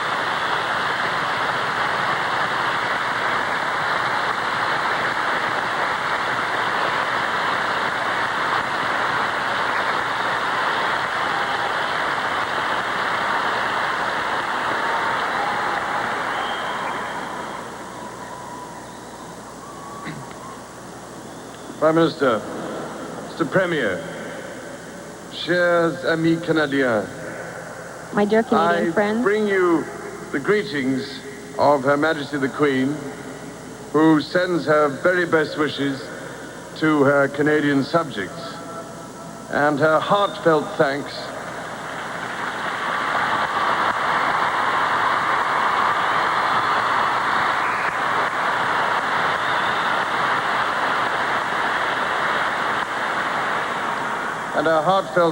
for your many good wishes on the occasion of her recent 60th birthday.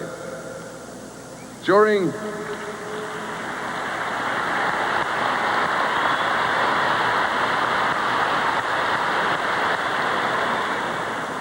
her visit in 1983, as the Prime Minister has just said, the Queen invited the world to come to Expo 86. I'm sure that millions will indeed travel to Vancouver to see for themselves this imaginative international exposition, so cleverly and efficiently put together by a team of hard-working and enthusiastic Canadians. Expo's themes of transportation and communications are fitting and appropriate to this province, which is itself so much larger than the whole of the United Kingdom, and also to Canada, the second largest country in the world.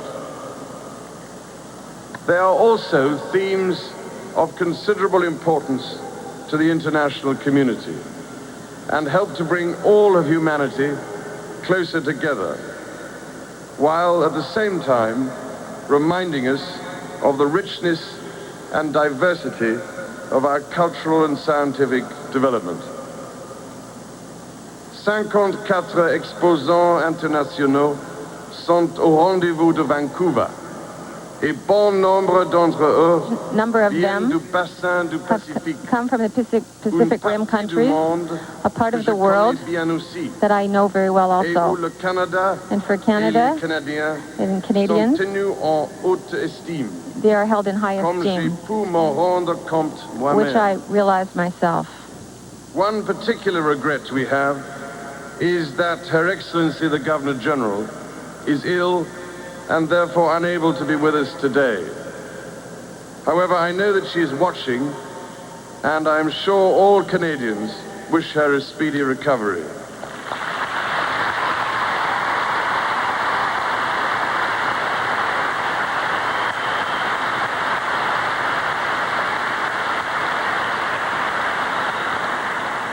So, ladies and gentlemen, together with my wife, we have the greatest pleasure in declaring Expo 86 officially open.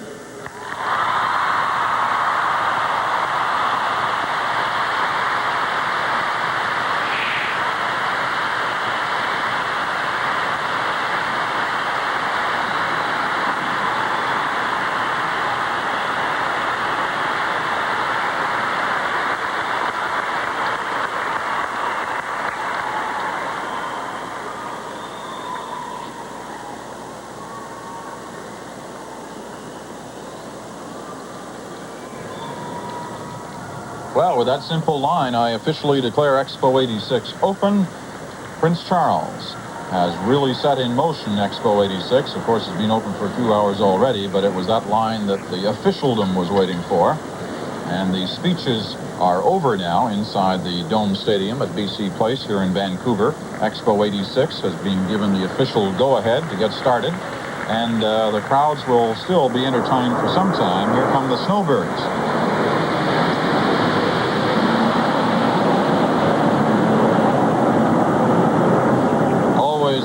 A pleasure to watch the Canadian Armed Forces Precision Aerobatic Team as they perform their skills in the cloudy skies over Vancouver today, and the colorful exhibition of that precision flying. The crowd in the stadium, Peter, is going to be entertained by composer David Foster, who lives here on the West Coast, and he is going to be performing his tribute to the Canadian Armed Forces Snowbirds. Really, the snowbirds that signal to the crowd throughout the exhibition area that the Expo 86 is now being officially open. It has 50,000 or so in BC Place. That recognition, of course, when they heard Prince Charles declare the official opening, but it's been known for some time that once that had happened, outside, the snowbirds would fly overhead. Mesdames et messieurs, voici maintenant David Foster, compositeur canadien de réputation internationale, qui rend un hommage musical à l'équipe de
video hits for rock bands, Canadian rock bands and American.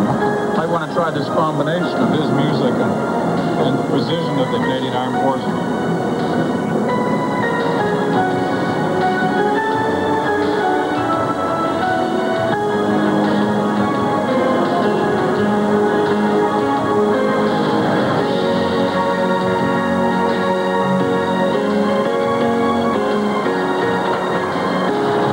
Inside BC Place Stadium enjoying the music of David Foster, and the people on the fairgrounds enjoying the fly past and salute by the snowbirds, but when you put them together, it's hard to fully appreciate either one.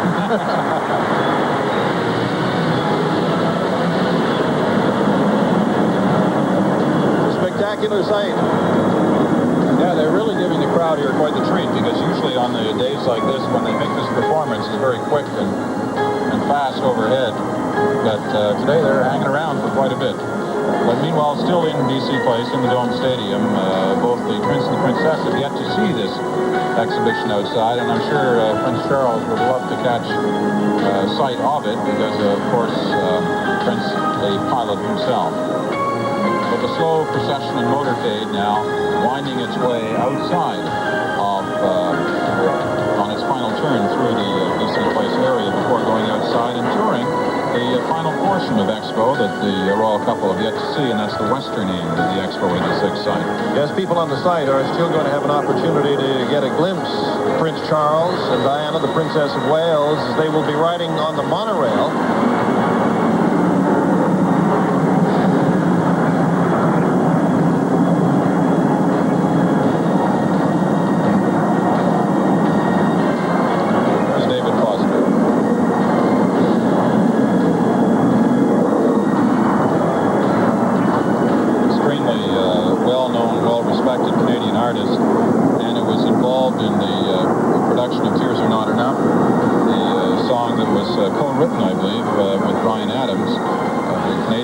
Raising money for the famine relief program in Africa. Brian Adams, who is going to be performing here tomorrow night at a special production. Some other big names like Kenny Rogers. Boy, Big Vancouver Band. Program that will be recorded by the CBC and shown at a later date. For viewers in the British Columbia region, the opening gala tonight, the World Festival of the Arts, will be seen live in this region beginning at 8 o'clock and will be seen by viewers across the country on the weekend. This festival that opens Expo 86 is going to continue all evening here in Vancouver.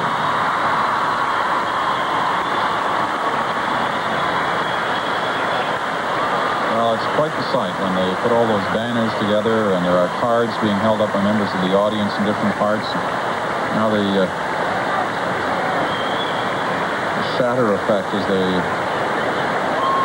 appearance of sun rays, etc. We coming down from the now ceiling direct of your attention BC Place. to the large BC Place diamond video screen, where you'll now see the spectacular outdoor daytime fireworks display. Watch the screen.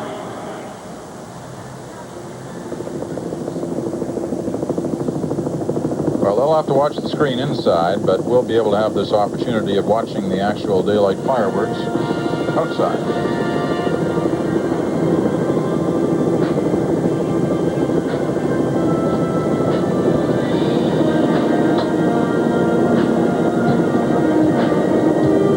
Fireworks coming from the barge, you see, in Falls Creek. We're perilously close to that, Peter.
Quite a challenge to try and do a fireworks display in the middle of daylight.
Well, that was quite something. We'll try again now to talk over it. It's extremely loud noise of fireworks there.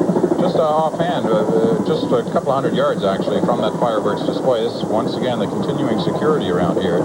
Those are some of the security RCMP underwater divers who have been in this area throughout the day. They were very evident a few hours ago before the Prince and the Princess took their motor vessel tour of the Expo site. Anyway, that was quite a challenge. Trying to do a fireworks display in the middle of daylight. There is a regular fireworks every night here at 10 o'clock throughout the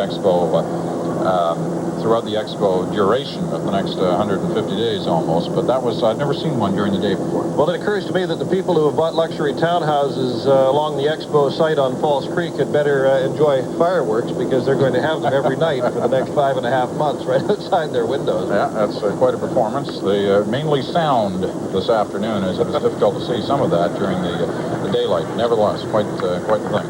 The royal couple now have left the Dome Stadium, BC Place, and they're taking the short drive back to the Expo site, where they will continue their tour of the western end of Expo 86. Inside, we met him about an hour ago, just before the ceremonies took place inside BC Place. Our man Ted Chernecki, and Ted still in there now. I guess the crowd's starting to thin out, but they saw quite the ceremony. For sure, Peter, quite the ceremony indeed. You know, there is something about the television medium. I was watching the monitor and watching the live performance, and there's no doubt about it, the live performance is far, far superior. There's something about the medium, the television medium, that mitigates the whole thing. The feeling was really incredible as the band played and people sang and everybody had a good time. Quite a show, both sides. We saw the snowbirds on the big screen here. We saw the fireworks on the big screen and everything inside, of course. A couple of people with me here. We have Bonnie Klassen and Julie Bennett, both from Vancouver. They were watching the performance here this afternoon. What'd you think? Quite colorful, really spectacular. How about you, Julie? I think it was wonderful. What do you think about the performance as far as sound? I mean, was it a good performance for listening to? Yes, the enthusiasm here with all the crowd was just fantastic. This one. Let me ask you, now you're volunteers. It's an interesting aspect about Expo 86. There's something like 15,000 volunteers. You have volunteered your services. How is that? We volunteered our services just for today through Expo 86. Into the Expo spirit by volunteering services. That's correct. Bonnie, any reasons why you decided to give up your spare time to come out here today? It takes a lot of people to make something like this happen, and it's fun to be a part of it. You're behind Expo 86 all the way. Okay, thank you very much. The volunteers, Peter, are interesting in that there's one of the few ways you could get into the show here this afternoon. A lot of these seats were given out very quietly. There was no advertising as such. Only a few thousand Lower Mainland people got in to see the show. By being a volunteer, that was one way of getting in. All the rest, it seemed to go to MPs and friends of MPs and MLAs and a lot of politicians. But that's it from BC Place Stadium as things wind down here. Peter? All right, Ted, thanks very much. An excellent job for us inside BC Place today, where the official ceremonies took place to officially open, Expo 86. Royal Motorcade now has made its way back onto the main Expo site. If it confuses you a little bit, BC Place is actually just off the main Expo site where the ceremonies took place, but now they're back on the main area. And an opportunity now for the royal couple to walk around part of the Expo 86 site. Earlier, they were just driving through in the car, but now we're going to have an opportunity to see them walking by. I think at this particular point, they're heading into that main area of the Plaza of the Nations, where there will be a opportunity once again for a short walkabout. That always the highlight of any royal activity, when the people actually get a chance to see close up both the Prince and the Princess. You can see them splitting off in areas so they can, in a way, getting an opportunity to see both sides of the lined pathway into that area. Quite a thrill for people who decided to drop down and see Expo firsthand on this opening day, to be in the area of the Plaza of Nations when the royal couple arrives on the scene, because not too many people on the site today knew really where they were going to appear and at what time, with the exception of the opening ceremonies in the stadium.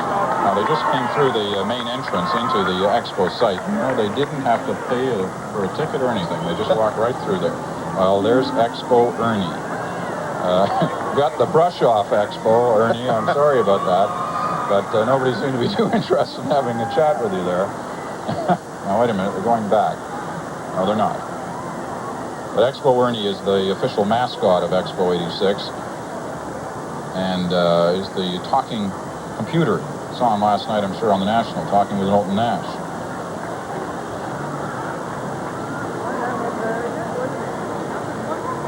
All right, Larry Stout is in that Plaza of the Nations area. Larry?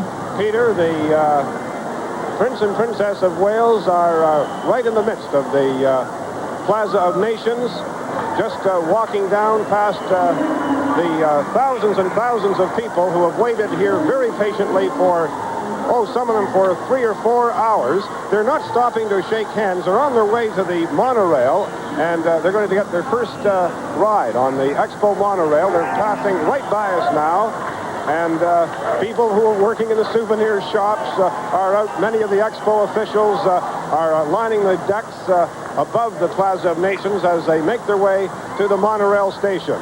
People here have had a chance to use their cameras and try to get a shot, but unlike Victoria the other day, where they actually stopped and spoke and shook hands with people, their schedule is a bit tighter today, and they haven't really had a chance to do anything more than wave to the royal couple and to take a picture. Here's a young lady. How'd you make out there? I saw you on your boyfriend's shoulders. Did you get a good shot? Yes, I got 2 of them. Are you having a good time here today? Sure I am, definitely. You really like the Prince and Princess of Wales, do you? Oh, not the prince, just the princess. Well, there's candor for you. Back to you, Peter. All right, they're up in the balcony now overlooking the Plaza of the Nations, and there is an explanation, really, as to why they didn't stop too much in that open area down there. They're running about 10 or 15 minutes behind schedule, and they're trying to keep to that schedule. There are a number of other events planned in the next half hour, and of course the evening events, which can all be set in trouble if they're just a few minutes late. The wonderful balcony scene, the Prince and the Princess, with the crowd below, waited anxiously throughout most of this afternoon for the opportunity of this glimpse.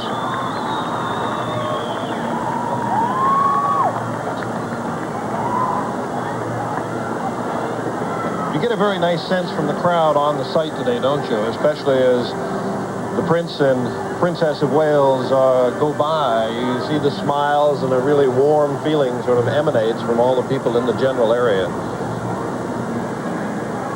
That's a good wide shot, a wide view. There's the sky train over there in the corner, just snuck in, that they will be taking for their quick tour of the western end of the Expo site. This is the main area that also houses the offices of Expo 86.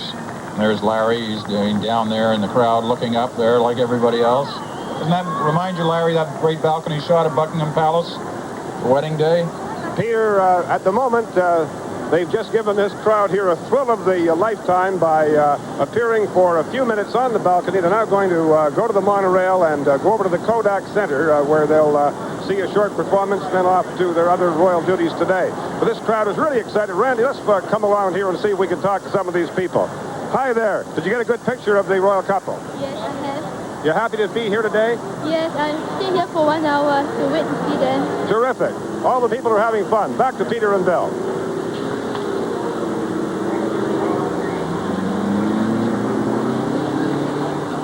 All right, Larry, the Prince and the Princess now boarding the monorail. I stand corrected. It's not the sky train. It goes mixed up, but it's the rapid transit system. But this is the monorail that takes us around the Expo site, and this will take the royal couple on a quick tour of the western end of the Expo. The monorail, not really new technology, but I still find it a lot of fun to ride and a great way to get around the site, particularly on a rainy day. It's a 5.5 kilometer track that goes all around the Expo site, and is an excellent way, if you can get through the lines that are there most days, to get from one location to another. Now, as they boarded the monorail and there's about to take this, you saw the security people in evidence again. I don't want to belabor this point, but it is a very important part of this tour and of this day. There's been considerable security today. Mike Duffy, just a few minutes ago, had an opportunity to talk to the Chief of Security, Robert Haywood. Here's what he had to say. Security aspect of Expo 86. He's the man in charge of all security here. Mr. Haywood, 2 questions. First of all, why the closed car after the boat trip? Well, they were looking for a break in the weather, and it was in question, so they switched to the closed cars at the last minute. It just wasn't certain enough. So it's not a security problem? No, it wasn't a security matter at all. Now we have the walkabout going on. Surely this is the time of the most concern for those of you in the security field, is it not? There's a lot of security people here today, and they have lots of people around the royal couple, and I don't think there's any real risk. There's certainly nothing come to us by way of intelligence that says there's any threat or potential risk there at all. What about the general grounds themselves? There was a lot of talk in advance that there might be an incredible crush here and that there would be lots of problems in terms of getting around. How has that worked out? Well, I don't know what our numbers are yet. Last Sunday we had 82,000 on the site, and there was lots of room. I think we could handle double that. I don't know that we'll hit that today. We may. I don't think so. But we have yet to figure out what the upper limit of the site is. So all in all, how do you sum it up from a security angle so far? Oh, I think we're in good shape security. I don't think we have any real risks here. A lot of concern has been expressed lately about the threat of terrorism, all that kind of thing, and that's really a little far-fetched. I mean, they're not going to come here, and this is a peaceful part of the world. Well, I'll tell you what one security problem is for me, and that's sore feet. Make sure you've got soft-soled shoes, because there's a lot of walking here, but it's all very enjoyable. Bob Haywood, thank you very much for joining us. Peter, let's go back to you. All right, Mike, thanks very much. An interview with Robert Haywood, the Chief of Security for Expo, that was taped just a little while ago, about an hour or so ago. This is the monorail system that Charles and Diana are now on, having their opportunity to tour now the western end of the Expo 86 site. And as you can see, that system really moves along, but still affords, as Bill mentioned earlier, one of the best views of the Expo site. It's a tremendous way to travel around, especially with those, if you got those sore feet that Mike Duffy was talking about. Now, you know, one of the people in those ceremonies inside BC Place that was talked of by almost every single speaker was a gentleman by the name of Jimmy Pattison. He is clearly the man who has looked at as the major driving force behind getting this whole exposition underway. He's being called Mr. Expo, Chief of Everything, and Mr. Tough. He's a millionaire. He's a fundamentalist Christian. He rose from the board of unpaid directors of Expo to become its chairman and to run the enterprise with an iron hand. Troublesome executives were fired. Even valued managers were let go when their usefulness was over. Pattison saved $100 million in less than a year. Bill caught up with Jimmy Pattison last Sunday and asked him to think back, try to remember the point where he felt Expo would be a success. We are in a hit, Judge, and we don't know whether we're successful until the people that have paid the money walk out that gate and say, I've got good value, I'm proud that I'm a Canadian, and that we can do something like this. But then on top of all that, we still have to be able to be sure that we live within our budget. There's no big financial surprises, because, you know, anybody can put on something like this and lose a ton of money. You have to be smart to do that. The key is to have something we're proud of and deliver it on budget, and still have accomplish our objectives. Now, that's what we don't know yet. And now, starting tomorrow, in fact, I'm starting this afternoon here with this crowd, but immediately every day when people leave the site now, we're starting to survey people. How can we improve this exposition? Now, we're going to start making changes every single day from the day this fair opens now, right through till we're satisfied that we've done everything we can to make this the best possible experience for everybody. So we're just starting now to run this fair, and we're going to start making changes every day to make this thing work better. How tough has it been for you personally having to face critics? In your business life, you don't have to. You run your own show, and nobody bucks you, nobody second guesses you, at least not very loudly. And you have people nitpicking at you day in and day out over this fair. Has that been hard? No, it just took a little getting used to, that's all. It was a new experience for me, but once I understood that it went with the deal, I sort of got used to it. It's not one you like, though. Well, nobody likes people shooting at you all the time, but no, you get used to it after a while. And despite that aggravation, are you going to miss the kind of limelight that you've had in 5.5 months? 5.5 5.5 years, you mean? That's how long I've been around this deal. No, but in 5.5 months, are you going to miss it? When this fair is over, is it going to be hard to go back to all of the wonderful things you have, but for this to be gone? Bill, I learned a long time ago. The more publicity you get, the less money you make, and the less publicity you get, the more money you make. And I'm going back to make some money. He is too, you know. Yeah, going back to make some money. Well, he's made a lot over the years. He's made a lot of friends in these past few months, past few years, in putting this all together. And that was recognized in a very strong and emotional way inside that opening ceremony. Clearly, the loudest ovation was, of course, for Prince Charles. But Jimmy Pattison ranked a close second, and he was recognized by all the other speakers, including the Prime Minister, who made that remark about wanting to have him on side for the next election. Well, it's been interesting, Peter. One thing you have to say for Jimmy Pattison was he knew he was going into a fair that was going to run a deficit. Nobody questioned that. Nobody really thought it could be any other way. But he has handled the budget as if it was his own money, and he has refused to spend money recklessly at all. He has people accounting virtually for every pen and pencil in their budgets, and he has treated the public money very much like he would his own in his own company. They're still forecasting a deficit running around the $300, $400 million mark, and you almost begin to wonder whether, in fact, there will be a deficit. They're already talking about more sold ticket sales already before the opening than they had expected. And when they start flagging that deficit all the time, you start to wonder whether, in fact, they've got something in the back pocket not to worry about. Well, as an economist was pointing out to me the other day, when they talk about the deficit, too, it doesn't include the money that is spent in British Columbia outside the gates of the fair, that is revenue coming into the pockets of people in BC, and which will come back to BC's government in terms of taxes and whatnot. So it's very hard to calculate the actual net gain or loss over the long run of the fair. Of course, the great thing about economists is I can find you another one. I'll tell you the exact opposite of that. This is one of the rides. This one looks like a tall pencil standing up in the ground there. In a way, almost like a parachute drop for those who take it, dropping down there in a very controlled fashion, nonetheless. But they say it's quite the hit at the western end of the parkway of the Expo site. The Royal Limousine now heading towards what is called the Kodak Bowl, where the royal couple will get the opportunity to see what so many of us have seen before in different versions, sometimes in person, but many times on television. A fascinating RCMP musical ride. We talked a lot about the Mounties today, but mostly about their security work. This is one of the other things they're known for around the world, the musical ride. And the Prince and the Princess. The Prince has seen it before. The Princess, I believe, this will be the first opportunity she'll have to see it. Will be entertained for a few minutes anyway. They are running a couple of minutes behind time, but it's surprisingly how quickly they've got to this area, I guess at the expense of that walkabout in the Plaza of the Nations a few minutes ago.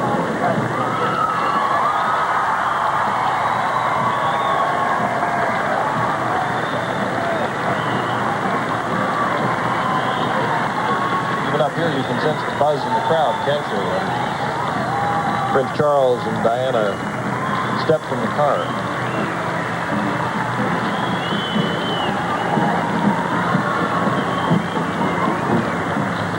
The musical ride is going to be performed throughout the fair, and they have built specially constructed stables there for the RCMP horses that are used in this. Prince and the Princess taking their seats.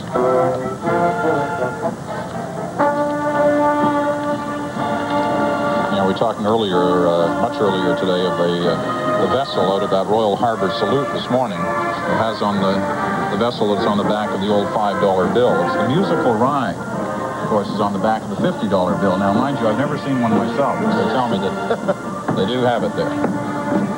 Duffy will show you.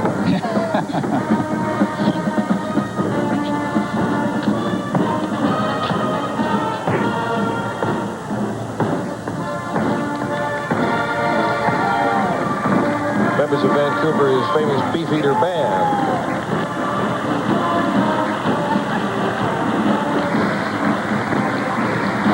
That's the special area there. The musical ride will be taking place in the background. You can just see part of the open seating on the grass that is established for many of the people throughout this year who will come to watch the musical ride.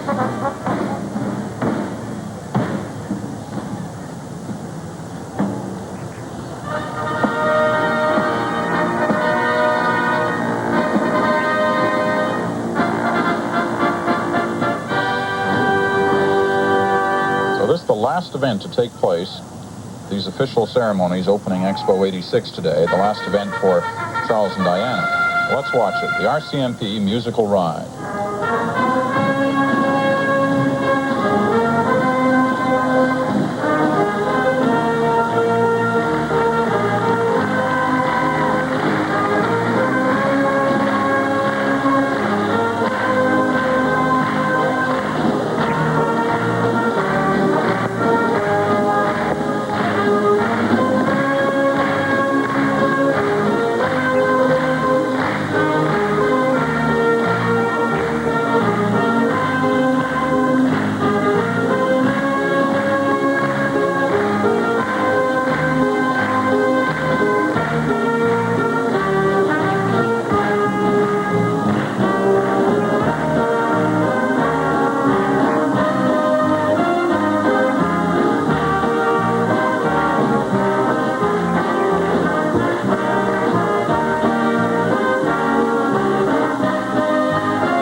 Well, one never tires of watching the RCMP musical ride. A fascinating performance by the Mounties.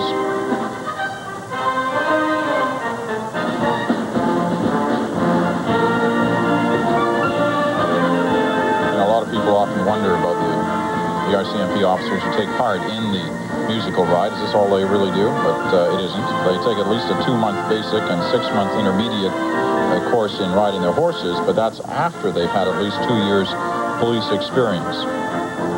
Today, 32 regular male and female members of the RCMP involved in the musical ride.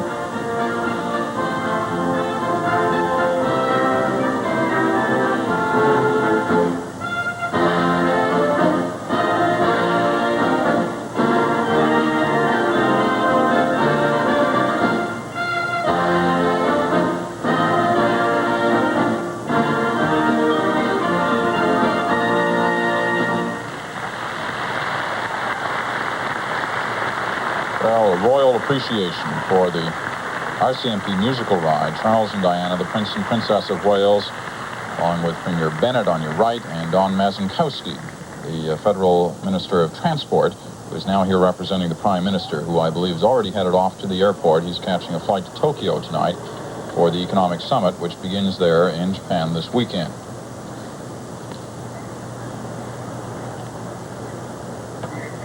A little bit of history on the musical ride. First known riding display was given in 1876. Began as a regular form of public entertainment in 1904, when rides were performed at Winnipeg, Brandon, Fort Capel, and Regina, fairs in those cities, in Manitoba and Saskatchewan. In the 1920s and 30s, there were 2 rides in existence, one at Regina, the other in Ottawa. Today, the ride is based at N Division of the RCMP in Ottawa. And it will be a highlight of the fair, I'm sure, with people lining up and wanting to have the opportunity to see that while they're here. Yeah, they're going to be here for all 165 days of Expo. It's the longest and most ambitious residency, they say, for the RCMP in the history of the group. The horses all stabled right on the grounds, too.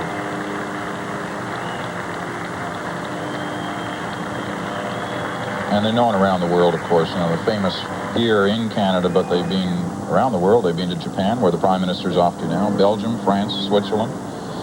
Royal party thanking the Mazinkowskis for the escort they provided on this part of this incredible day. Expo 86 opening here in Vancouver. The weather has held. It's been sunny, was exactly as the weather forecasters had predicted. A little sun, a little rain, a little cloud. We've had it all today, but none of it has got in the way of the performance, with the exception perhaps of the open limousines that had been hoped for, so the crowd could get a better view of the royal couple. Unfortunately, the weather cost that opportunity, but it's that glimpse right there through the car window that has been the glimpse most will remember from this day.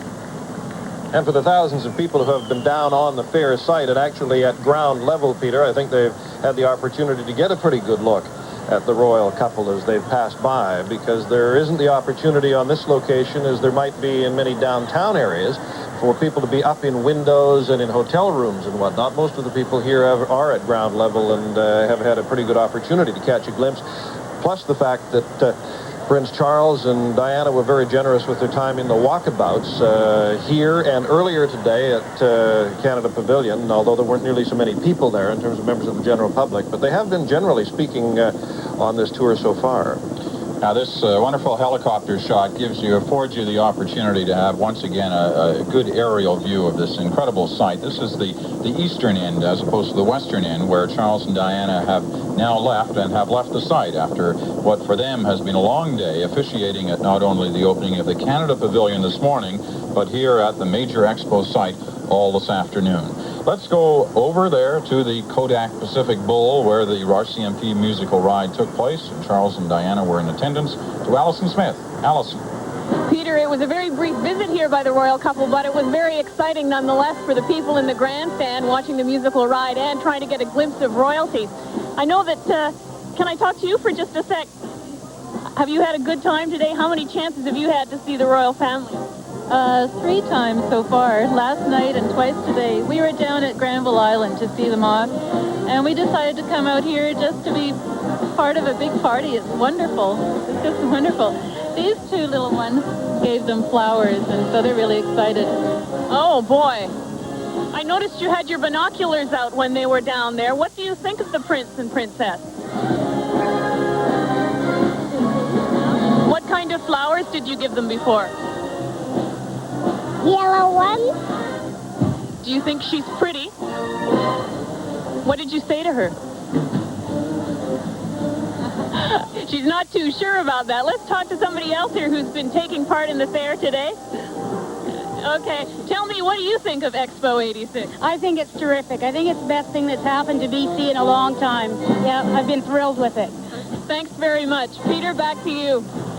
All right, Allison, thank you. That's the scene from the Kodak Bowl where the RCMP musical ride took place, and some of the thoughts of the many people who were in attendance for that final official appearance of the Prince and the Princess today at the Expo 86 site.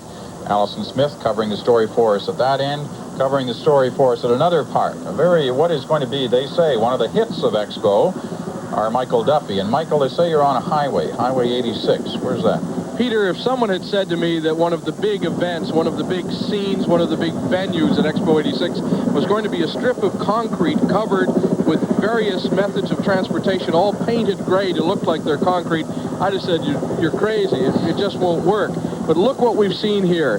This incredible artistic display coming straight out of the False Creek waters, going all the way across to the other side. And what do we see here? Everything from fire trucks to sailboats to a Mustang convertible, motor scooters, motorcycles. Now careful, Doc. All kinds. We don't want you to fall there. All kinds of things. Yes, indeed. It's very slippery. We had a bit of rain here earlier today.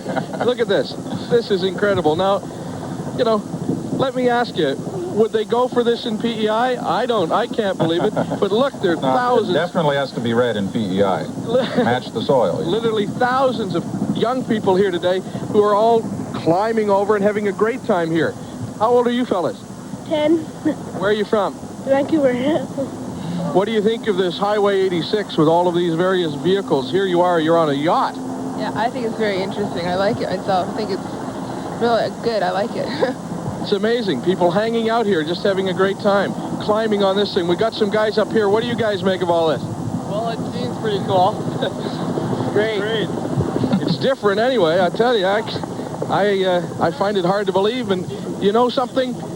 All kinds of people, not just the young people, all kinds of people, young and old alike, are enjoying this incredible Highway 86. Do you like it? Yeah, I love it.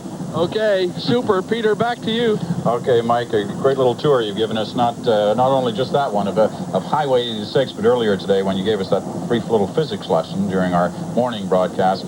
Some exciting parts to this Expo 86 area from that Highway 86 throughout many of the pavilions. And, of course, over at BC Place, the Dome Stadium, where you saw the official ceremonies today, our Ted Chernecki is there. Ted, some final thoughts from you from BC Place. Yes, thank you very much, Peter. Well, things are winding down. What a difference 20 minutes makes. But we have a couple of the dancers who are performing for the Prince and Princess, Kalea Nelson and Diana Bader from Vancouver. Kalea, you taught some of these dancers. What are your impressions after it's all said and done? Well, I'm glad it's all over, but it was fun working with the kids, and it's great working with Carol. What do you think of Princess Diana? I thought she was just beautiful, and I like how she's shy. All right, let's move on and talk to Diana. Same name. What do you think of the princess? Oh, she's really sweet, I think. She seemed tired, though. Yeah. Didn't you want her to say something? Yeah, that would have been interesting, but it was nice anyways. How do you think about your performance? You danced very well, I thought. Well, I was a bit nervous, but it turned out pretty well. Yeah. First time for you for this kind of thing? Oh, no, I've been in about 4 other productions. How nervous were you going into this? Oh, pretty nervous, because there were so many people. And before when we practiced, it was always empty, but this time I was quite nervous. And pressure off now? Yeah. Well, you did very well. Thank you very much. Okay, Peter, a couple of the dancers here at BC Place Stadium earlier this afternoon. Back to you. All right, Ted, thank you. It's been an incredible day here. We're in the final couple of minutes of 4 hours of live broadcasting today. We hope we've tried to given you a glimpse of the Expo 86 site. It's a fantastic piece of scenery from one end of the country to the other, shown through the pavilions, the Canadian pavilions, but also through the international setups. The countries from around the world are participating here. An opportunity, if you can get here, to see a lot of the world. Bill, good for you and the people of Vancouver, a great opportunity to show off your wares to the country. I remember David Holton mentioning to me last week, he said one of the great things about Expo 86, it's an opportunity not only for Canadians, but those around the world to look at Vancouver as the front door to Canada, not the back door. Well, I think the thing that people maybe will take away from today's broadcast, as well as even a brief visit to Expo 86, is the fact that it's a people place. People who live on the West Coast like to think that British Columbia is a people place. Certainly this fair exemplifies that. Highway 86 is a good example. So it's a technological fair. It's a fair with a lot of deep meaning for the people here, but it's also a place to come and have fun. All right, Bill, thank you for being with me all this day as we've had the opportunity to look at Expo 86 and show you a glimpse of this incredible international exposition that's based here in British Columbia. A couple of small points that you should be looking for through the rest of today. The National, of course, once again tonight will be coming out of Vancouver from here in the Expo 86 site with Knowlton Nash. That will be at 10 o'clock in most of the country tonight, but here in British Columbia and also in Alberta, a little later than that, following the gala performance that will be broadcast live here in British Columbia. So that, the National with Knowlton Nash, later on tonight here from Vancouver, and of course, following the National, the Journal, which will have a special report by Alan Garr, a look at this opening day ceremonies as well. For CBC News Specials, I'm Peter Mansbridge. For all of us here, we hope we've given you a glimpse of Expo 86. If you get a chance, please come out.